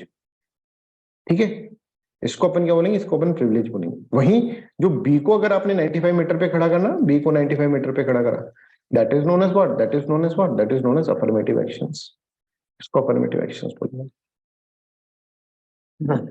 ठीक है, तो यहां पर इसने क्या कहा, नेगेटिव वाले ने तो बोला भाई ना ए को खड़ा करो ना बी को खड़ा करो, यहाँ पे सबको दोनों को जीरो, ना प्रिविलेज दो ना अफर्मेटिव एक्शन दो, तो ये तो कौन बोलता है, नेगेटिव इक्वलिटी वाला। पर पॉजिटिव इक्वलिटी वाला क्या डेफिनेशन बनाएगा, availability of opportunity so that each and every section of society whether it is A or whether it is B should develop at its fullest, development पूरा होना चाहिए सबका, कि भाई कोई आदमी गरीब है तो उसको उस तरह से देखना चाहिए, अमीर है तो उसको उस तरह से देखना चाहिए। आगे हम जाकर जब आर्टिकल 14 पढ़ेंगे, फंडामेंटल राइट में इतनी क्लैरिटी आएगी तुम्हें चीजों को देखकर। ठीक है, तो उसके अंदर जब हम पढ़ेंगे तो ये इक्वलिटी वाला कॉन्सेप्ट होगा, राइट टू इक्वलिटी, आर्टिकल 14, जब हम इसी एग्जाम्पल को वापस यूज करेंगे। तो आप तो सर इसके अंदर जब हमने कहा कि बी को 95 मीटर पे खड़ा कर दो बच्चों, तो यहाँ पे एक स्टेट होना चाहिए, that should be what, more powerful than the ए।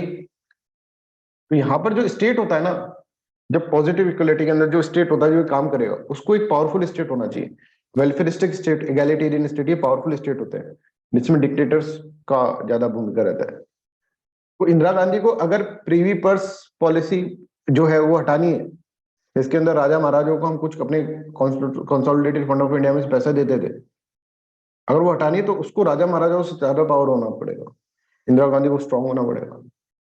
अगर उनको क्या करना है, अगर इंदिरा गांधी को, ये सोशलिस्ट एजेंडा है सारे, है ना, अगर इंदिरा गांधी को मान ली वो प्रिविलेज था, प्रीवी पर्स दे रहे हैं उनको, राजा महाराजाओं को प्रीवी पर्स दे रहे हैं, क्योंकि तुमने अपना क्या करा, अपने प्रिंसली स्टेट तुम हमारे यहाँ पर आए तो हम तुमको प्रीवी पर्स वाली चीजें दे रहे हैं, मतलब कुछ खर्चा हम आपको दे रहे हैं पेंशन की तरह, जबरदस्ती कुछ काम करेंगे जबरदस्ती दे रहे हैं, तो उसको हटाया इंदिरा गांधी ने। तो इसका मतलब सोशलिज्म, वो प्रिविलेज दे रहे हैं, प्रिविलेज इसको हटाओ।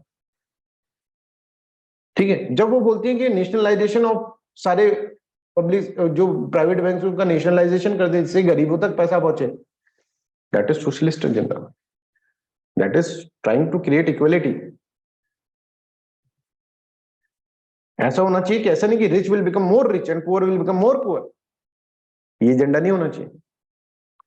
तो यहाँ पे स्टेट को पावरफुल होना पड़ेगा साहब, स्टेट के पास पावर होनी चाहिए, स्टेट का ऐसा होना चाहिए वेलफेयरिस्टिक हो, इगैलिटेरियन हो।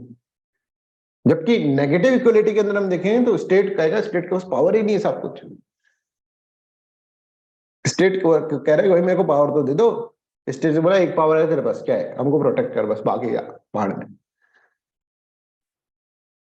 एक पावर है तेरे पास, बाकी कौन करेगा फिर, सोशल इकोनॉमिक राइट कौन देगा, हमारे पास है मार्केट, मार्केट के दो हाथ होते हैं, डिमांड और सप्लाई, उसके हिसाब से सब चल जाएगा, चल स्टेट, स्टेट की ये इज्जत है, इसे बोलते हैं कैपिटलिज्म।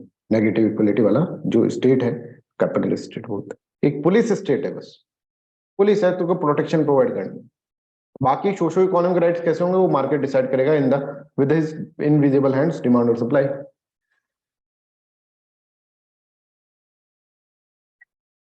बात समझ में आ रही है सबको, any doubt you can ask me. अब हम इसको समझ गए पॉजिटिव और नेगेटिव इक्वलिटी, और हम जो है पॉजिटिव इक्वलिटी को, तो तुमसे अगर बोले कि equality means absence of privileges and affirmative action, तुम लगा दोगे उस पर टिक, सही बात है सर, प्रिविलेज भी नहीं दे रहा अफर्मेटिव, पर ये नेगेटिव इक्वलिटी, ये तुम्हारा कॉन्स्टिट्यूशन नहीं बोल रहा, ट्रैप में मत फंसे।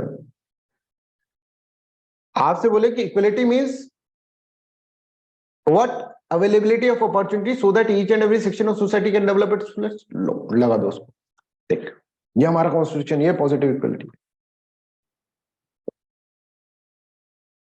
ठीक है, ये खतरनाक कॉन्सेप्ट है, ठीक है, पर आपको याद हो गए, तो एग्जांपल दे दो बस, सब क्लियर, एग्जांपल दे दो बच्चों को, और क्या चाहिए जीवन में, सब क्लियर हो जाता है। ये एग्जांपल के बिना तुम इस कॉन्सेप्ट को समझ नहीं सकते, आई कैन बेट यू। ठीक है। तो पॉजिटिव इक्वलिटी का मतलब क्या है साहब, अब यहाँ पे देखो, it means availability of opportunity so that each and every section of society has equal chance or opportunities to develop themselves at its fullest. Negative equality का मतलब सब हटा दो, प्रिविलेज हटा दो, अफर्मेटिव एक्शन हटा दो। नेगेटिव इक्वलिटी मतलब दोनों को जीरो पे खड़ा कर दो। स्टैटिक कॉन्सेप्ट है, एब्सोल्यूट कॉन्सेप्ट है, जीरो पे खड़ा कर दिया, बस इसमें कुछ करना ही नहीं। ये थोड़ा डायनेमिक कॉन्सेप्ट है। डायनेमिक कॉन्सेप्ट कि भाई कहाँ पे खड़ा करें, 90 पे करें कि 95 पे करें कि 100 पे करें कि करें ही नहीं, ये किस तरह से करें, ये थोड़ा डायनेमिक है। रिलेटिव कॉन्सेप्ट है, ये एब्सोल्यूट नहीं है, रिलेटिव कॉन्सेप्ट है। रिलेटिव मतलब कि कुछ तो 90 पे कर रहे हैं, कुछ 95 पे कर रहे हैं, कुछ 80 पे कर रहे हैं, तो रिलेटिव कॉन्सेप्ट है। हर जगह अलग अलग है, एब्सोल्यूट कॉन्सेप्ट नहीं है। इसमें तो क्या है, दोनों को जीरो पे खड़ा कर दो, एब्सोल्यूट कॉन्सेप्ट होगा। यहाँ पर जो स्टेट होगा वेलफेयरिस्टिक स्टेट है ना, इस तरह से। तो यहाँ पर capitalist, police state, night watchman, laissez faire French word है, ठीक है, इसका मतलब लीव अस अलोन है, बता देंगे इसको थोड़ा सा, है ना। और मार्केट इकोनॉमी, ये सब नेगेटिव इक्विलिटी। तो देखो स्टेट जो होता है, अब थोड़ा ध्यान से सुनना भाई, ऐसे पढ़ना पड़ेगा ना पॉलिटी। अब तुम ही सोच कर देखो, अगर तुम इस चीज को नहीं पढ़ोगे ऐसे, और तुम जा रहे हो आईएएस का एग्जाम देने, और तुम्हें ये नहीं पता कि हमारे यहाँ पे कैसी इक्वलिटी है, पहला वर्ड जो कॉन्स्टिट्यूशन का है इक्वलिटी, कहां से तुम एक्सपेक्टेशन कैसे कर सकते हो कि सर हमारा प्रीलिम्स क्लियर हो जाएगा? तुम खुद सोच कर देखो। फिर तुम कह रहे हो सर हमारा प्रीलिम्स क्लियर नहीं होता, 4 साल से पढ़ रहे हैं। भाई 4 साल से पढ़ क्या रहे हो ये तो देखो। अगेन गधे की तरह मेहनत करोगे क्या होगा? थोड़ा सा चारा मिल जाएगा तुमको, एसएससी वाला चारा, ये लो खा लो। समझो चीजों को, ठीक है। तो मेहनत तुम कर रहे हो, मैं किसी की मेहनत पे डाउट नहीं करता, ये सब मेहनत कर रहे हैं, सब पूरी दुनिया मेहनत कर रही है। रिक्शा चलाने वाला भी मेहनत कर रहा है, अंबानी भी मेहनत कर रहा है, दोनों की मेहनत में अंतर देखो। वो थक के सोता है, अंबानी मस्ती से सोता है कि भाई आज 50,000 करोड़ रुपए कमानी है, ठीक? एक हम भी कर रहे हैं, ठीक है। समझो सबकी मेहनत है, पर किस डायरेक्शन में कर रहे हैं, ठीक है। अब इसको देखो, अब यहाँ पर समझो एक स्टेट, हाँ हमें बता देता है ना, स्टेट जो है उसके पास अब दो फंक्शन होते हैं। अगर आप कहें ना स्टेट के क्या फंक्शन है, सर स्टेट क्या प्रोवाइड करता है, हमारी जो स्टेट है उसके दो फंक्शन। एक तो भाई पाकिस्तान अटैक कर दिया कल को, तो उससे हमको प्रोटेक्ट करे, टू प्रोटेक्ट द सिटीजन। मान लो देश में दंगे भड़क गए, तो उसको प्रोटेक्ट करे, ठीक है। एक समुदाय दूसरे को मार रहा है बुरी तरह, तो प्रोटेक्ट करे स्टेट। स्टेट का ये फंक्शन है। और दूसरा फंक्शन जो स्टेट का है, दैट इज व्हाट, कि इक्वलिटी मेंटेन करे, सोशो इकोनॉमिक राइट्स प्रोवाइड करे। सोशो इकोनॉमिक राइट्स, कोई तुम्हारे अधिकार ना छीन ले, अधिकार दे तो रखेंगे कॉन्स्टिट्यूशन ने, उसको प्रोटेक्ट तो करे, सोशो इकोनॉमिक राइट्स प्रोवाइड करे। मतलब ये प्रोवाइड करे 95 मीटर पे, बी को 95 मीटर पे खड़ा करे, ये स्टेट का फंक्शन है। अब जो पॉजिटिव इक्वलिटी होती है, ठीक है, उसके अंदर स्टेट को दोनों फंक्शन होना चाहिए स्टेट के पास, जिसमें स्टेट शुड बी पावरफुल। पर जो नेगेटिव इक्वलिटी होती है उसके अंदर ये फंक्शन किसको दे दिया जाता है? मार्केट को। यहां पे स्टेट से बोलता है कि state please leave us alone, laissez फेरे। स्टेट भाई हमको अकेला छोड़ दो, भाई हमको अकेला छोड़ दो, मतलब ये चीज है ना हम कर लेंगे, मार्केट कर लेगा। डिमांड और सप्लाई की बेसिस पे हो जाएगा ये को कहां पे खड़ा करना है, किसको क्या करना है, डिमांड और सप्लाई के अपने मेरिट के हिसाब से हो जाए। तुम इंटरफेयर ही मत करो स्टेट। तो लेजेस फेरे मतलब लीव अस अलोन, हमको छोड़ दो, मतलब फ्री मार्केट है ना, वैशाली समझ गए, फ्री मार्केट, मार्केट को यस सर। जाने दो, फ्री मार्केट, लिबरलिज्म। जिसको बहुत नेगेटिवली बोले तो कैपिटलिज्म, थोड़ा पॉजिटिव बोले कि अच्छा लगेगा सुनने में, लिबरल डेमोक्रेसी, अमेरिका। मार्केट को देने को, मार्केट कर लेगा साहब, कंट्रोल कर लेगा, मार्केट अपने हिसाब से कर लेगा। जो ऊपर वाला और ऊपर हो जाएगा तो वो फिर इंडस्ट्री खोलेगा तो नीचे वाले को हायर कर लेगा, फिर सब सही हो जाएगा, ट्रिकल डाउन इफेक्ट होकर सब सही हो जाएगा। लेजेस फेरे का मतलब लीव अस अलोन, किसको बोल रहे हैं? स्टेट भाई please leave us alone. State तुम एक पुलिस स्टेट की तरह रहो ना सर, पुलिस की तरह। तुम काहे socio economic right to protection provide करो, काहे तुम सोशो इकोनॉमिक राइट दे रहे हो? तुम जो है स्टेट, डियर स्टेट, तुम सोशो इकोनॉमिक राइट्स पे तो क्यों कॉन्सेंट्रेट, मार्केट इकोनॉमी रखो आराम से। लेजेस फेरे, सुनो, ठीक है। तो ये कभी वर्ड्स आ जाते हैं, ये सब चीजें आ जाती हैं, तो please try to understand, this is important, ठीक है। Liberal is a negative concept, ये सब बताएंगे अब, है ना। लिबरलिज्म जो है वो नेगेटिव कॉन्सेप्ट है, लिबरलिज्म, ठीक है, वो बताएंगे क्या होता है ये सब चीजें, राइट। तो I hope this is clear to everyone. Liberal जो वर्ड है उसके बहुत से लिबरलिज्म, इकोनॉमिक्स के अंदर जो लिबरलिज्म होता है वो सब मार्केट के ऊपर बेस करता है, फ्री मार्केट इकोनॉमी। मार्केट को फ्री करो, मार्केट के ऊपर कंट्रोल नहीं होना चाहिए कि भाई लाइसेंस लेने जा रहे हैं, प्राइवेटाइजेशन नहीं कर पा रहे हैं, ग्लोबलाइजेशन नहीं कर पा रहे हैं, मार्केट पूरा खुला छोड़ दो पूरा। जैसे आप याद करो एडम स्मिथ, लिबरलिज्म के फादर, उन्होंने यूएस वो ब्रिटेन से क्या कहा था, भाई इन XYZ ABC को भी जाने दो, छोड़ो उनको खुला। एनिमल स्पिरिट, जब उनको खुला छोड़ोगे तो अमीर और अमीर बनेगा, गरीब और गरीब बनेगा। समझ में आ रहा है। पर वो बोलते हैं, लिबरलिज्म वाले बोलते हैं अमीर और अमीर बनेगा, तो एक बार अमीर बन के फिर वो गरीबों की मदद करेगा। कैसे, अभी समझो, थोड़ा और समझा देते हैं जिससे पूरा ही क्लियर कंसेप्ट हो जाए। एक होता है ट्रिकल डाउन इफेक्ट, इकोनॉमिक्स में होता है ट्रिकल डाउन इफेक्ट। मान लीजिए यहाँ पर बहुत सारी लैंड पड़ी है, ठीक है, लैंड करो। अब लैंड हमने गरीबों को दे रखी है। गरीब क्या करता है, आदमी, भाई आदमी आराम से खेती करता है इसके अंदर, यहाँ पे खाट बिछाता है बीच में और खेती करके सो जाता है। थोड़ा बहुत उगता है वो खा लेता है, पेट भर लेता है अपना, बच्चों को खिला देता है। एक गाय बांध रखी है, एक बकरी बांध रखी है, ठीक है। इतनी लैंड को इस तरह से यूटिलाइज कर रहा है। समझ में आ रहा है? ठीक है। बट अब इससे क्या है, ये ज्यादा 100 रुपए कमा सकता है, 100 रुपए कमा रहे हैं सारे सारे। अब इसमें है ना, एक हमने कहा कि नहीं नहीं साहब ऐसे नहीं चलेगा। तो क्या करें साहब, इसको क्या करो, इस जमीन को दे दो अंबानी को। ओ माय गॉड सर, इसको निकालो बाहर, अंबानी को दे दो। अभी हो गया लैंडलेस, यहाँ घूम रहा है, अरे भाई कोई कुछ दे दो खाने को, है ना। अंबानी ने खोल दी बड़ी बड़ी इंडस्ट्री। अब इंडस्ट्री खोलेगा, अंबानी इसको बुला लेगा, भाई आजा काम करना है, वर्कर, एज ए वर्कर। पहले 100 रुपए कमाता था, अब 1000 रुपए कमा रहा है। समझ में आ रहा है? समझ गए। तो इसका फायदा हुआ, यस सर इसका फायदा हुआ।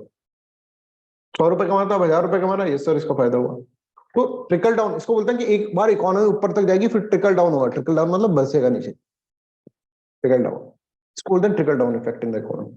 तो जो लिबरलिज्म वाले हैं वो कैसे सपोर्ट करते हैं, वो कहते हैं एक बार हम इकोनॉमी को ऊपर तक ले जाए, उसके बाद ट्रिकल डाउन होगा, जब सब सही हो जाएगा, डोंट वरी अबाउट दैट, सब सही हो जाएगा, एवरीथिंग विल बी ओके। 100 रुपए कमाता है तो 1000 रुपए कमाएगा,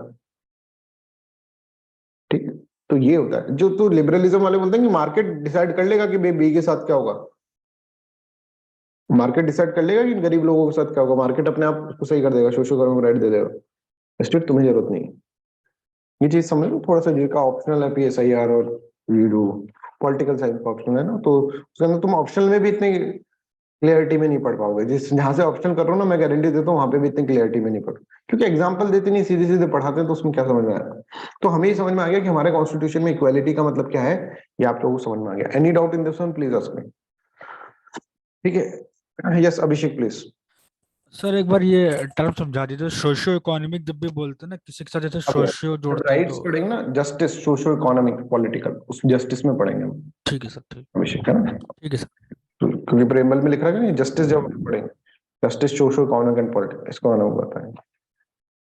चलो, तो I hope this is clear. ठीक है, तो यहीं तक रखते हैं अपन, कल मतलब शाम को पढ़ेंगे। अब देखो अपन अप्रोक्सीमेटली अगर हम देखें 7 बजे क्लास स्टार्ट करी थी, सॉरी 7 बजे नहीं करी थी, 8 बजे क्लास स्टार्ट करी थी, 2 से 2.5 घंटे, 2 hours 15 minutes हम पढ़ गए।